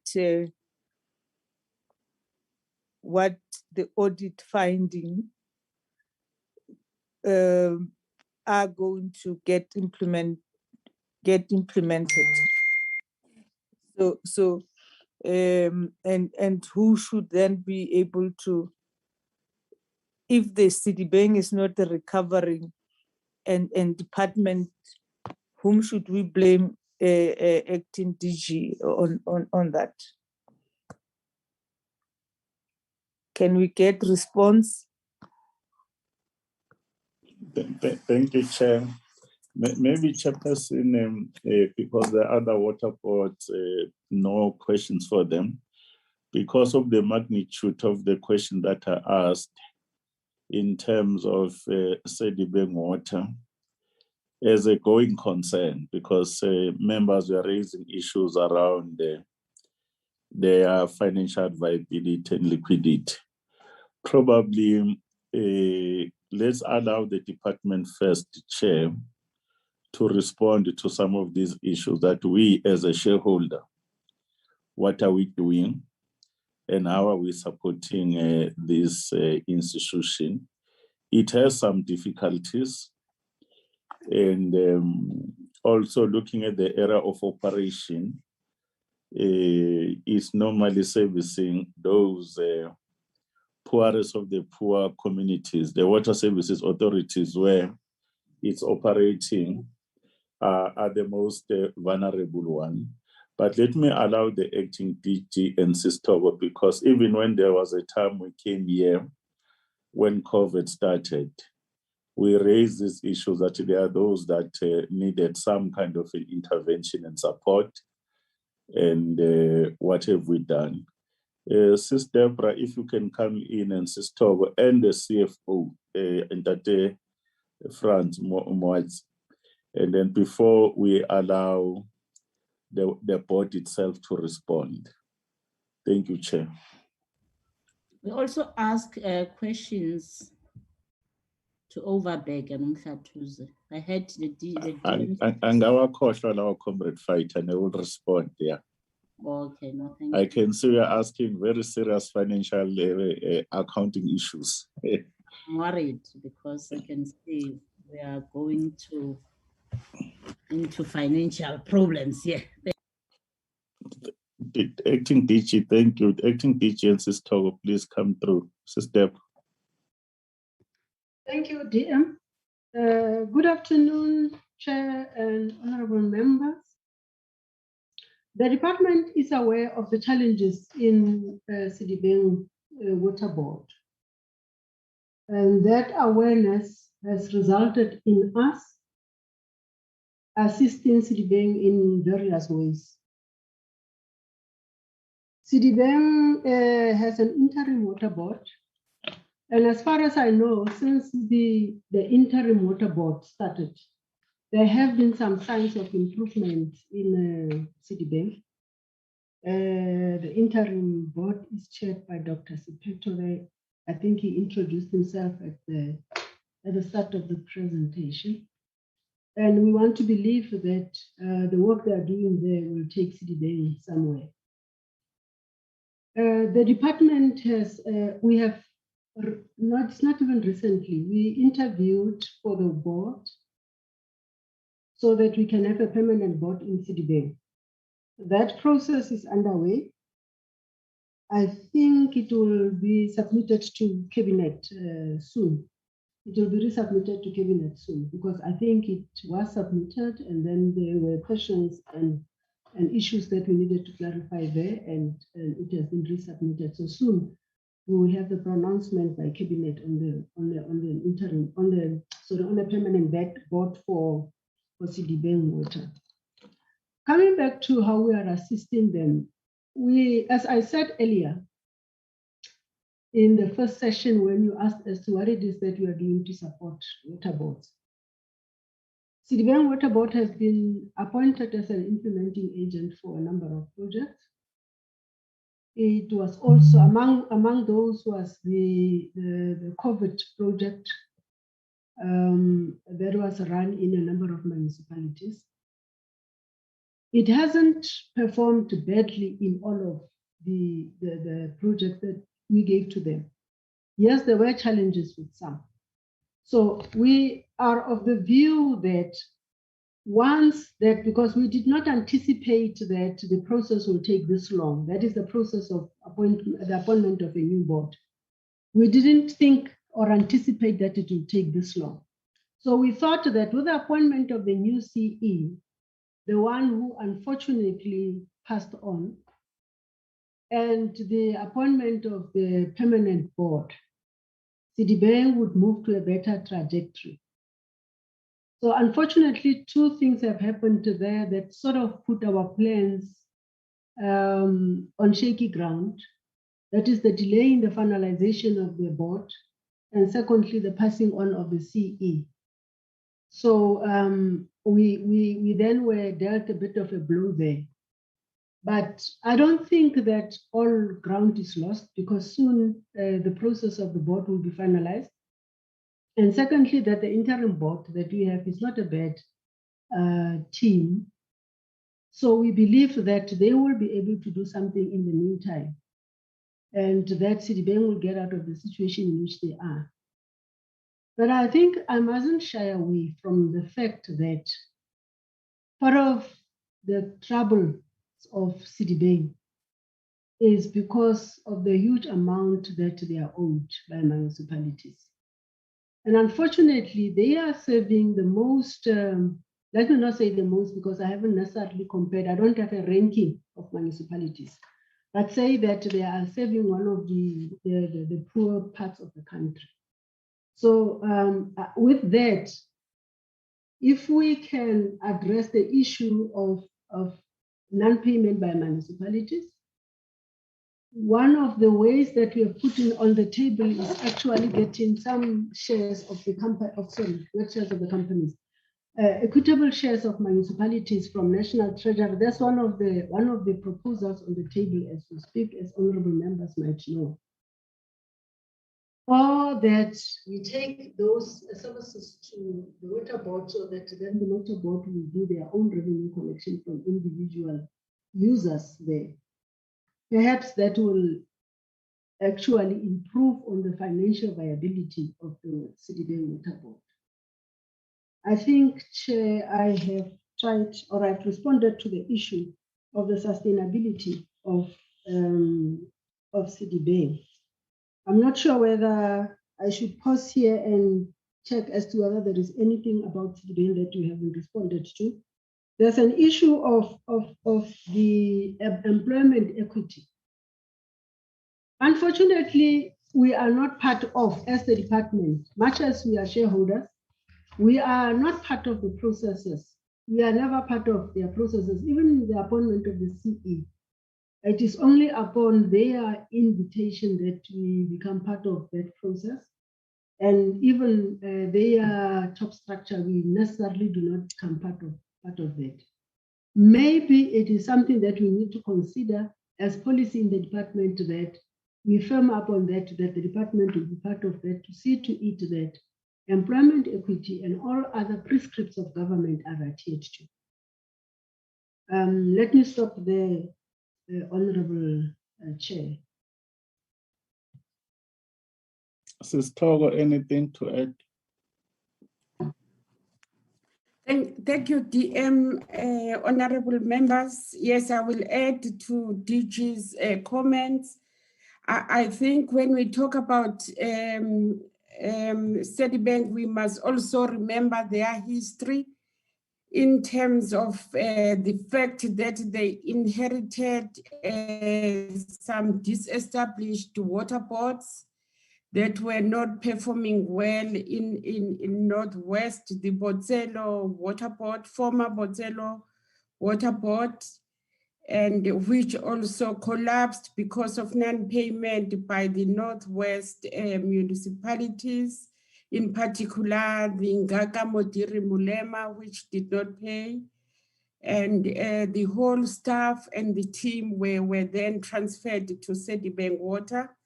And also another water board, which was Namakwa, and a third one was Pella Drift. So the impact also, we have learned from this experience that the impact of transferring those staff, I think it became difficult for Sedibeng to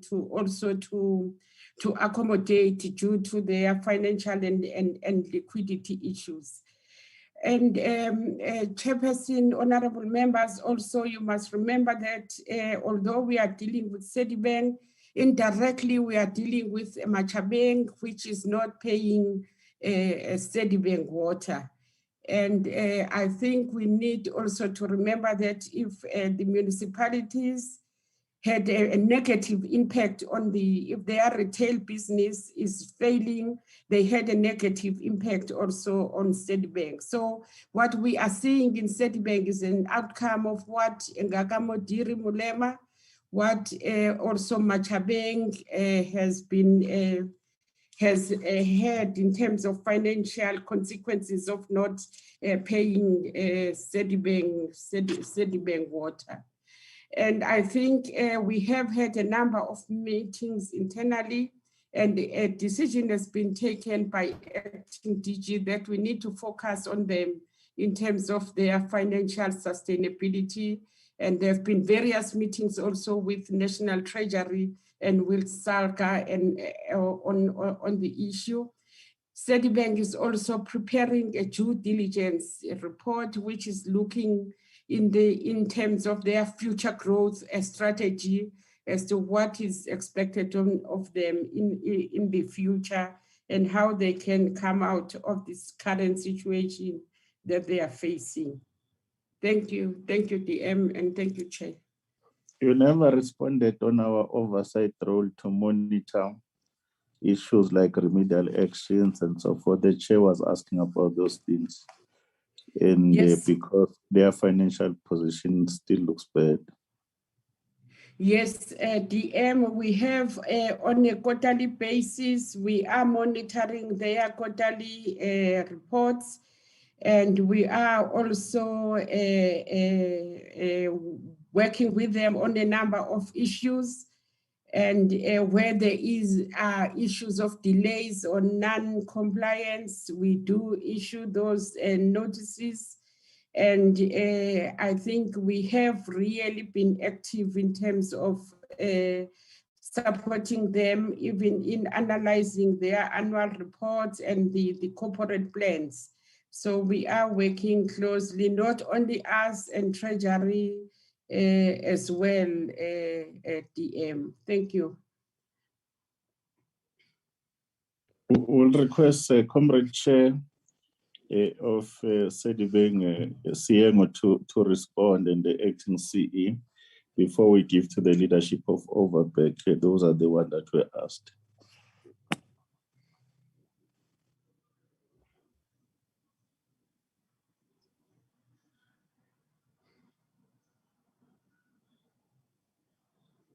Siengo, where are you? Can you hear me, Deputy Minister? Yes, I can hear you now. Oh, okay. Sorry, my apologies. I don't know what happened. I think it was my mic. I'm saying, Deputy Minister and Chair, the two colleagues from the department have covered some of the things that I wanted to say. That it is true that our debtors do not pay us, meaning that the municipalities, and therefore that translate to us being unable to pay our creditors. One of the creditors is the department, because we get raw water from the department. So we're unable sometimes to service. In fact, we're unable to service them, including some of the suppliers that supplies us. It is also true that we are unable to enforce contracts because we do not have money to pay lawyers so that we can take even the municipalities to court. We're unable to purchase gadgets in order for us to be able to restrict water. As you know, that we're supposed to be restricting water rather than to close the depths totally. Even key positions, for example, the CFO position, the COO positions, which are crucial for the organization, we do not have money to commit in order to appoint those people. The Honorable Member Mhlatuze asked a very important question regarding the 1.3% current debt ratio. Yes, numbers do not lie. We are unable to pay our short-term obligations. Hence, the percentage is, the current ratio is 1.3.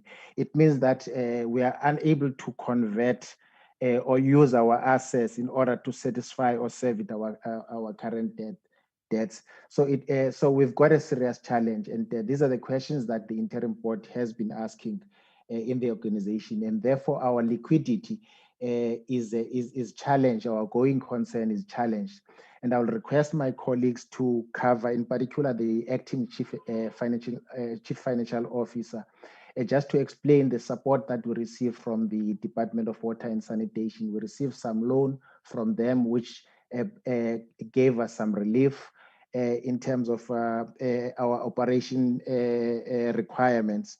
And also, if the acting chief financial officer can just explain, because there seems to be a confusion about that 1.1 billion.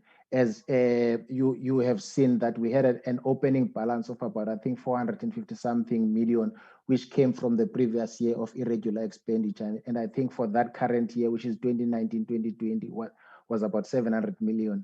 But it doesn't change the fact that, yes, our irregular expenditure is increasing. Please also, acting chief financial officer, just explain to members in terms of the difference between the wasteful expenditure and irregular expenditure, because some of these things might be us not being able to service maybe SARS or the department. It's not like we're stealing money or the organization is stealing money. Can you just explain that, acting CFO? The last one, Chair, I would request that Mr. Mhlatuze, who was our HR executive and now the current acting chief executive officer, to just explain the question that was asked by Honorable Mhlatuze regarding this gender representativity of 15%, because I would want to admit, if that's the case, it's something that is shocking in this day in nature. So if you could just allow them to respond to this question, Chair, I would appreciate that. Thank you. Thank you so much, Chair. Good afternoon, Deputy Minister, Portfolio Committee members, CE, and the rest of the members in the meeting. Yes, we have received support from the department. We received money amounting to 139 million that was transferred into our bank account mid-April.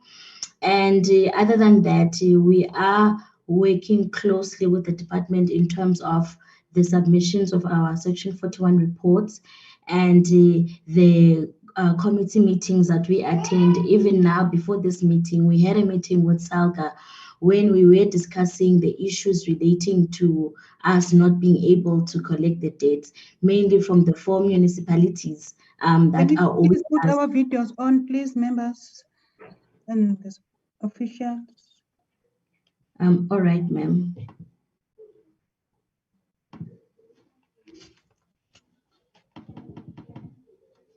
Yes.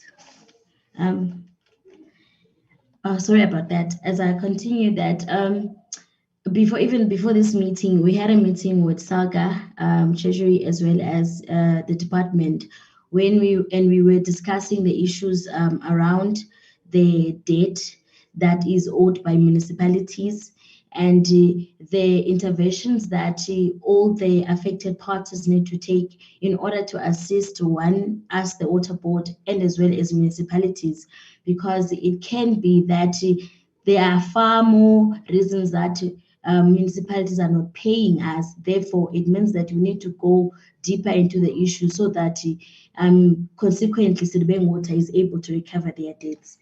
They received the money and we had used it largely for operations, and we have paid some of our, I'd say, demand letters, because we had an emergency of suppliers that were threatening to take us to court. So we prioritized those, and as well as ESCOM payments, because we had instances where we don't pay an ESCOM account, ESCOM will shut down the water, the electricity, affecting then the delivery of the service that we are giving to our municipalities. We do have some of the money left, because what we have done, we took the money and then we placed it into an account where, when we are experiencing shortfalls, and then we request and take from the money. However, we have had a commitment to say we are going to increase the interventions that we are doing in collections of the debt, that the money that we have received from the department, it won't be used up very quickly. So we do have some money left at the moment. In response to irregular expenditure, the irregular expenditure that has been incurred in the current financial period that is under question, which is 1920, was 700 million. And it is largely due to the, I'd say, the dysfunctionalities that currently exist in the organization with the setup of the SCM processes. However, there is, I'd say, an understanding in terms of the projects that we get from the department, whereby the procurement processes that we take to appoint those service providers, it's mostly not compliant with your relevant laws and regulations, therefore resulting us in incurring irregular expenditure. Now, the chair had asked me to explain the difference between irregular and fruitless. Now, your fruitless and wasteful expenditure, it's where you did not necessarily receive economic benefit from the money that you have spent, and then in putting it in plain terms, whereby that expenditure could have been avoided. So the large attribution of our fruitless and wasteful expenditure is actually interest that we are being charged by our creditors due to late payment. And the 246 million that is reflected, 95% of that actually belongs to DWS, with the raw water purchases that we are receiving from the department. So even with our creditors book at the moment, you find that as at 31st May, the total creditors book was 3.6 billion, because of the assistance that we received from the department and the demand letters we were sending to the municipalities, and some of them were paying, and then we were able to service. Now, 3.2 of that, it actually belongs to the department. So what I'm trying to say is we are trying to manage our creditors, and we are paying them through the interventions and with the cash flow, with the cash that is available to us. But at the moment, we have not been able to service the account that we have with DWS, and it is a direct contribution to our creditors book, as well as our fruitless and wasteful expenditure at the moment. So I think I have covered most of the concerns that the chair had directed me to speak to. Thank you so much, Chair, and the rest of the committee members.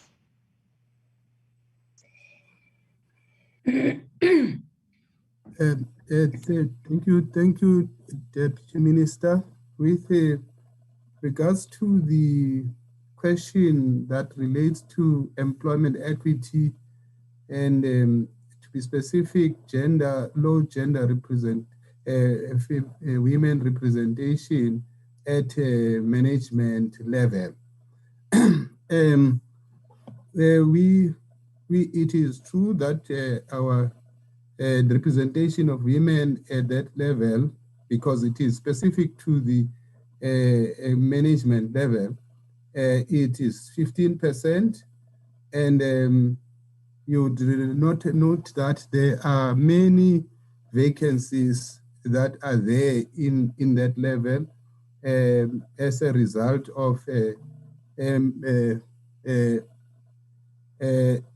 people leaving the organization for a number of reasons. I must hasten to indicate that the women representation at that level has always been a problem to the organization because of the location of our corporate office. It is not in cities where there are facilities. There is schools for children as well as other things that may be associated with big cities like Johannesburg, Durban, etc. We have always had a problem first to attract people to come and work over here. And if we have women, we have attracted them, they would not stay for long. They would just have accumulate experience, and from there they would move over to join their families in big cities.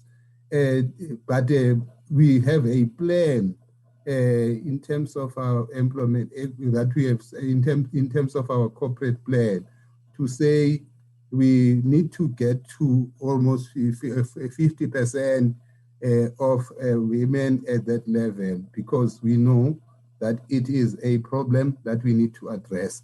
And with the vacancies that we have, as the chair has indicated, we have got the position of the COO, which is vacant, the one of the chief executive, the one of the CFO, and also technical one in technical support and that is still vacant, and the company secretary positions, about 5 of them. If they were to be filled, our figures would change automatically. But it is not guaranteed, because even with the recent appointment of the CE, applications from women were very few, and which has been the challenge all along that we have experienced, especially when we recruit at these levels. But we have identified it as a challenge that we must address as soon as possible. Thank you, Chair. We'll request Overberg, Reading and Sheng, Benjamin and Sheng. Thank you. Before I hand over to the CEO and his team to respond, I'd just like to thank the Honourable Member Rebecca for insightful questions, the one relating to the nature of the investment and the irregular expenditure of 130,000 Rand. I just want to remind the members that the CEO was appointed in late 2018-2019, and the board members was also started effectively in May 2019. So there was a very short period for us to ensure that things for that year controls were effective and efficiently implemented. But on the investment, that's an investment that we inherited. We always maintain that we don't touch that money until there is a dire need. Hopefully the CEO and the CFO will explain to us what that money is for and what we may use it for. And then on the irregular expenditure, in that year of 2019, we had a regular expenditure of, I think, 2.9 million.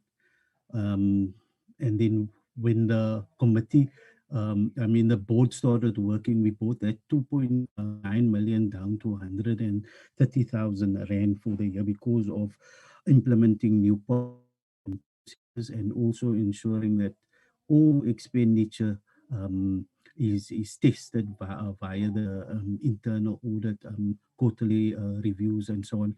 But that is just a background I'm giving. If just I'm going to hand over to them.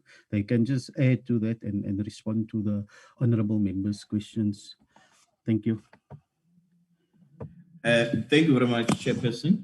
The two questions: what is the nature of the investment that we have that generates so much interest? We invest our money with Investec Bank. We have a call account, and that money is being invested so for emergency cases and also to offset in times of financial difficulties. So camera, please. Sorry. Video, please. Oh, sorry.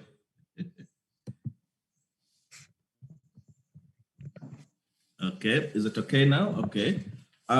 As I've just, let me maybe start from the beginning. The question was, what is the nature of the investment that generates so much interest? We are investing this money with Investec Bank. It's a call account which is there to take us through emergency cases and in areas where there's some financial difficulties. That's all that money is there for. I think that's part one. The second question was regarding the irregular expenditure. This irregular expenditure is part of our inherited contracts that we are sorting out. It was as a result of Xylem, which was appointed as a sole service provider. When there was a problem with our aging infrastructure, and also our pumps were failing to generate sufficient water. So the issue was to use Xylem as a service provider in the capacity of a sole service provider. However, when the AG comes in, did not agree that sufficient mechanisms were applied. They told us that the entity was supposed to test the market. We should have done the market research to establish that the entity had to run a market research to establish that Xylem was indeed the sole service provider. The challenge is this: when Xylem was appointed, his contract came in with a guarantee to say you shall use us. If you don't use us, you lose that guarantee. That was a challenge number one. A challenge number two: if the entity did not use Xylem, and then that would mean there would not be water for a specified period of time. And yet water supply is a constitutional issue. I think that had to be balanced. And the other issue was, at the time, there was no repairs and maintenance contract in place, so that when we have similar incidences, you've got a service provider who's duly appointed through a competitive and transparent process. And then, but however, now we have instituted a fair and transparent process for a short duration. The intention is to have a longer duration. It is where this is coming from. I'm not sure whether you want to add something. I think that's how far we can go with our answer. Thank you.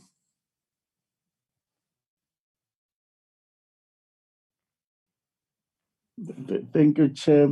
I'm not sure. There was one question that I think we missed, Chair. Sister Deborah, did you and Sister will respond to the question about the tariff, the issue of applying for draft tariffs on norms and standards? It was raised by one member.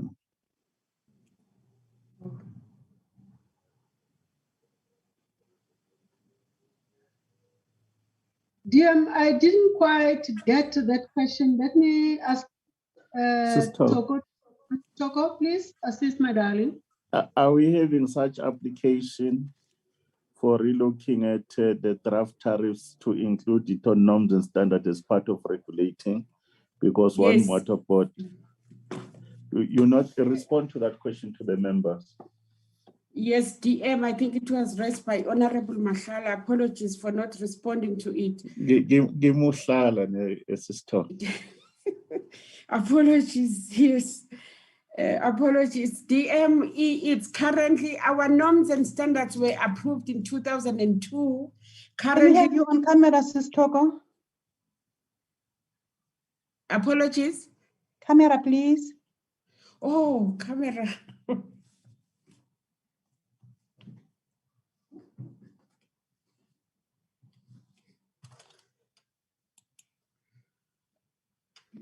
Proceed, proceed. Because we cannot wait for the cleanup. Thank you, Chairperson. Our norms and standards were approved in 2002 as part of the section of the 11 of the Water Services Act. They do not include the drought, the tariff, but we have revised the norms and standards. They are currently in circulation, and the current one, which are draft, include the drought tariff. But some water boards are already implementing with clear motivation. Minister has got powers to approve if they do motivate for the drought tariff. Thank you.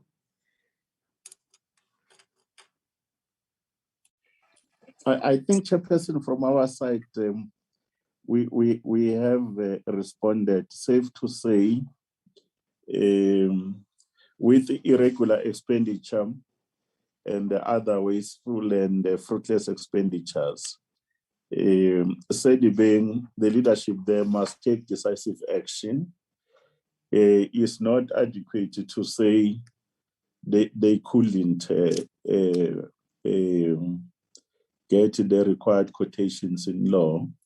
Like we said in the earlier session in the morning, our attitude is that there must be compliance with the law. And when there's no compliance with the law, action must be taken. And we could not be able to say we shouldn't do that. The issue that there are certain water boards that are being still owed by the department, and the matter was raised by Sedibeng Water. I'm not sure the other water boards. I will request that our acting DG, Deborah, and the CFO, they look at this matter very urgently and pay, and then they must pay, and we should be able to continuously update the committee on the debts that we owe ourselves, because ourselves have an obligation. We cannot be able to say only municipalities, Chairperson, must pay when we don't pay. But as the team indicated, there was support like we promised in the past, and Sedibeng Water did manage to take that relief that we had to provide in the short term for those 4 water boards, but they're the one that did take that particular relief.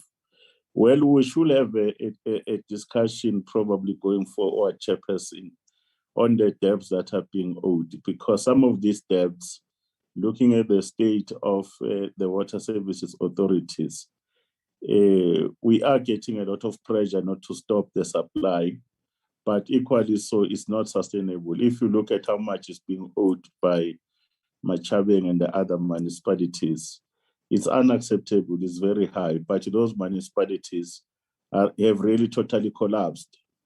And we are trying to spend more time even as champions that are deployed in Free State. Despite the challenges of Sedibeng and others, I'm very pleased, Bob Mashiko, just to report through you, Chair, when I was in Mhlatuze, in Kwakwa, the work that they are doing on the Sterkfontein, the treatment works there, that is being upgraded, is very beautiful, back on track. They are doing well, but there have been some disruption by either Amatela or Ngamatela Ngokbona and the other issues that were happening that side of Harry Smith and others. But we are keeping an eye on it. And we are also very pleased that in terms of governance, Mhlatuze, they are leading the pack. Clean audit is not a small issue. Your concern, Chair, about our ability to provide oversight and to ensure that our early warning system, they actually are in place and we intervene timelessly. An example you raised, the issues of audit remedial action plan.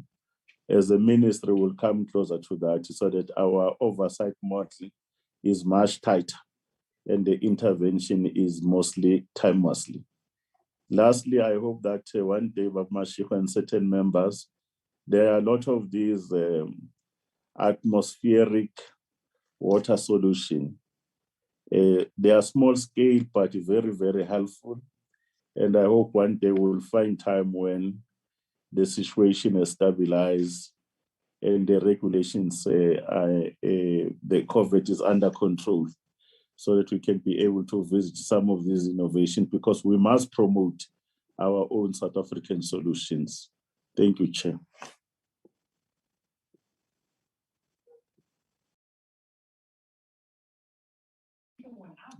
Thank you very much, GM. On our question.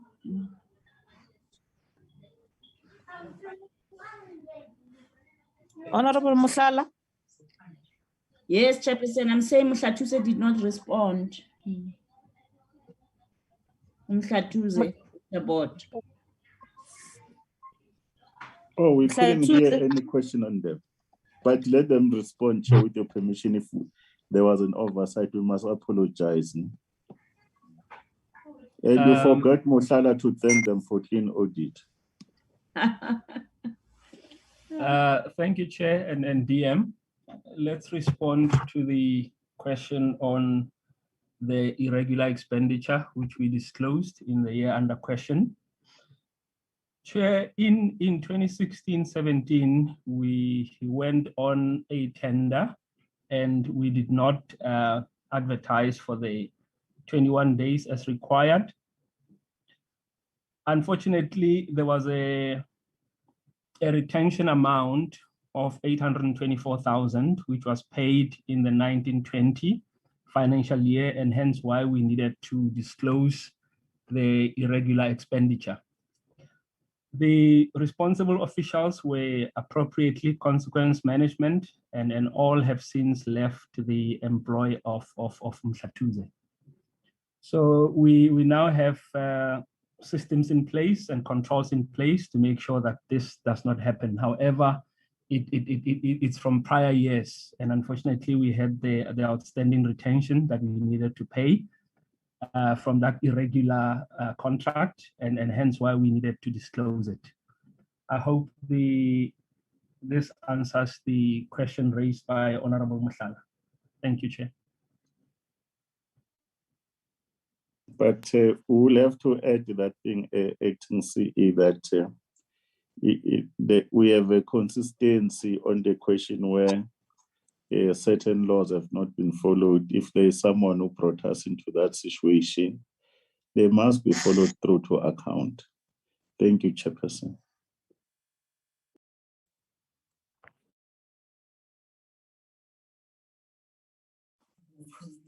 Thank you, DM. Any follow-up question on members before we close?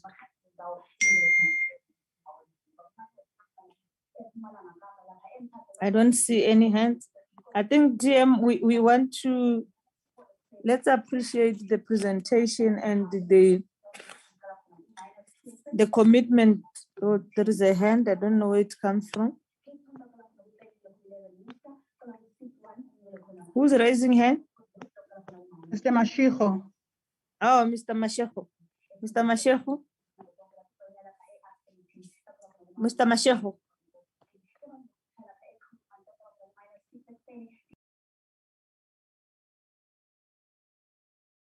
Mr. Mashiko.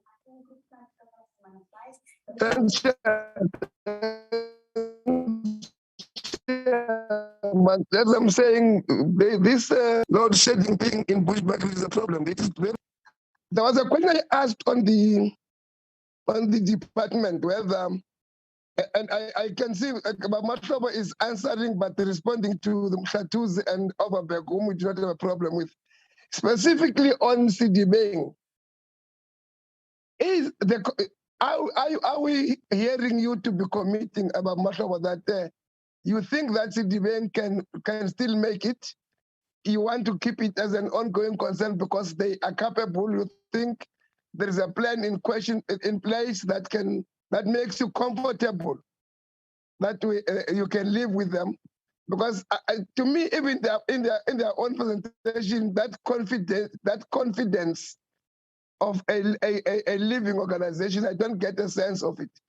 But look, you are working with them on a daily basis. It might be that there is a plan that convinces you that this is a company we can live as an ongoing concern. There is a plan we believe that can change the situation. If that is the case, let's hear it from yourself. Then at some point we'll have to ask yourself as and when the situation does not change. But I think we must appreciate all others, especially the Mhlatuze and Overberg. They are doing well, we agree. But on Sedibeng, I'm a bit uncomfortable, but I know that they account directly to you on a daily basis. I might be looking it from afar. Please help us.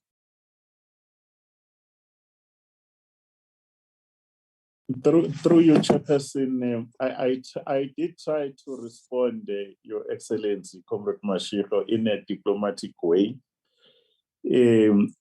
Initially, I've indicated they remain a going concern, a very serious going concern, and the issues of liquidity are a problem. Remember, just the ability to have money in the bank to be able to deal with certain obligation over a period of 90 days is a challenge, but they remain an important institution. And the attitude and the view of the department is that this institution will be required even in the future. And they are serving a very unique constituency. They are struggling in three provinces, and they're having to have clients, which are water services authorities that are in a very bad shape. That's why we said it is one of the areas we'll have to come back. There are issues of governance that we have raised. The issues of governance is a question of the stabilization of the board. And the acting DG indicated the matter was considered. There were certain comments that were made by the executive, and we should be able to go back to cabinet through the minister to finalize this particular matter, because it's important that there must be a stable board. Then there must be the stabilization of the executive, which is the administration, so that they can be able to pull out the issues of the turnaround. And I made a reference about the role of the department, about our support role, including our regulatory function. One of the example leadership I had to refer to was the matter that Her Excellency, our chairperson, has raised. If we do receive audit remedial action plan and the situation continues, then it becomes the question to say, what should we do? And I've said it's one of the issues that we need to strengthen even internally. Then there are bigger issues that we must engage, especially with the province of Free State and the province of Northwest in the main, especially those municipalities that are owing them.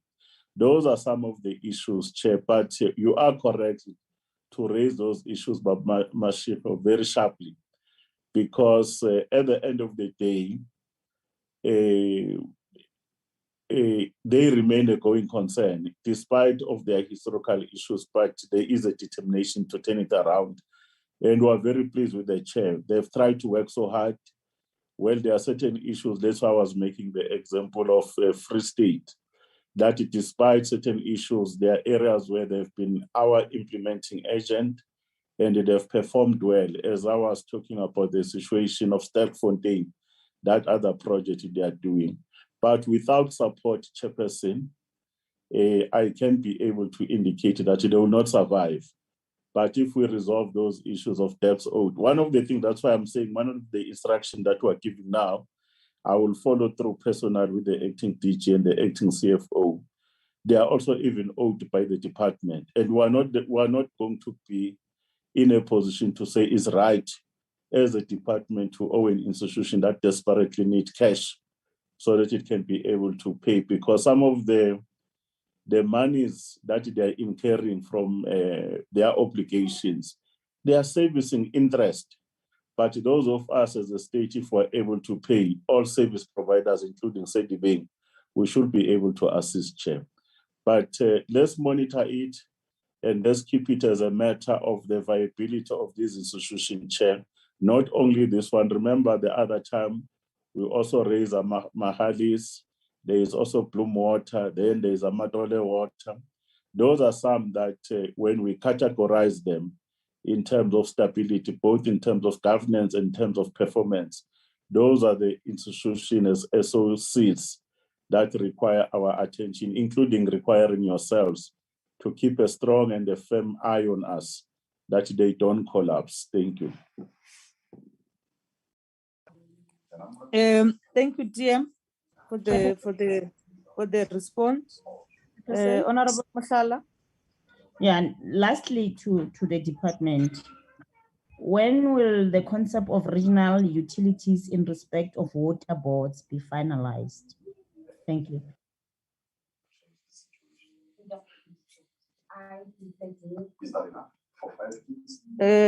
You can respond, Ms. Togo has responded to it in the previous,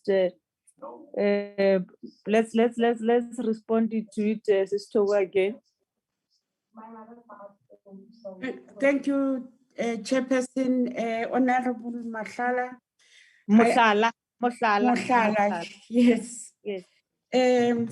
Yes, I think the concept of regional water utilities, it's a policy position that has been approved by Cabinet in 2013, and we remain committed on it. And it's going to restructure water boards and extend their boundaries and gazette new areas and make them to become regional entities, so that we also promote wall-to-wall coverage of municipalities. The main challenge at the moment is that the concept needs to get into the bill. It's already in the bill that is in draft. And once that bill becomes a legislation, then the concept will then be promulgated as for implementation. So we are just waiting for the legislation to be passed. Thank you, Chair. Thank you very much, Ms. Togo and the team. I think, DM, we want to take this opportunity to thank yourselves and the board for availing themselves to interact with us. But it should be, maybe we should clarify the issue of irregular expenditure further, just to say that irregular expenditure should be attached to a person and there must be consequence management. That's the only way that you'll get the Treasury to condone and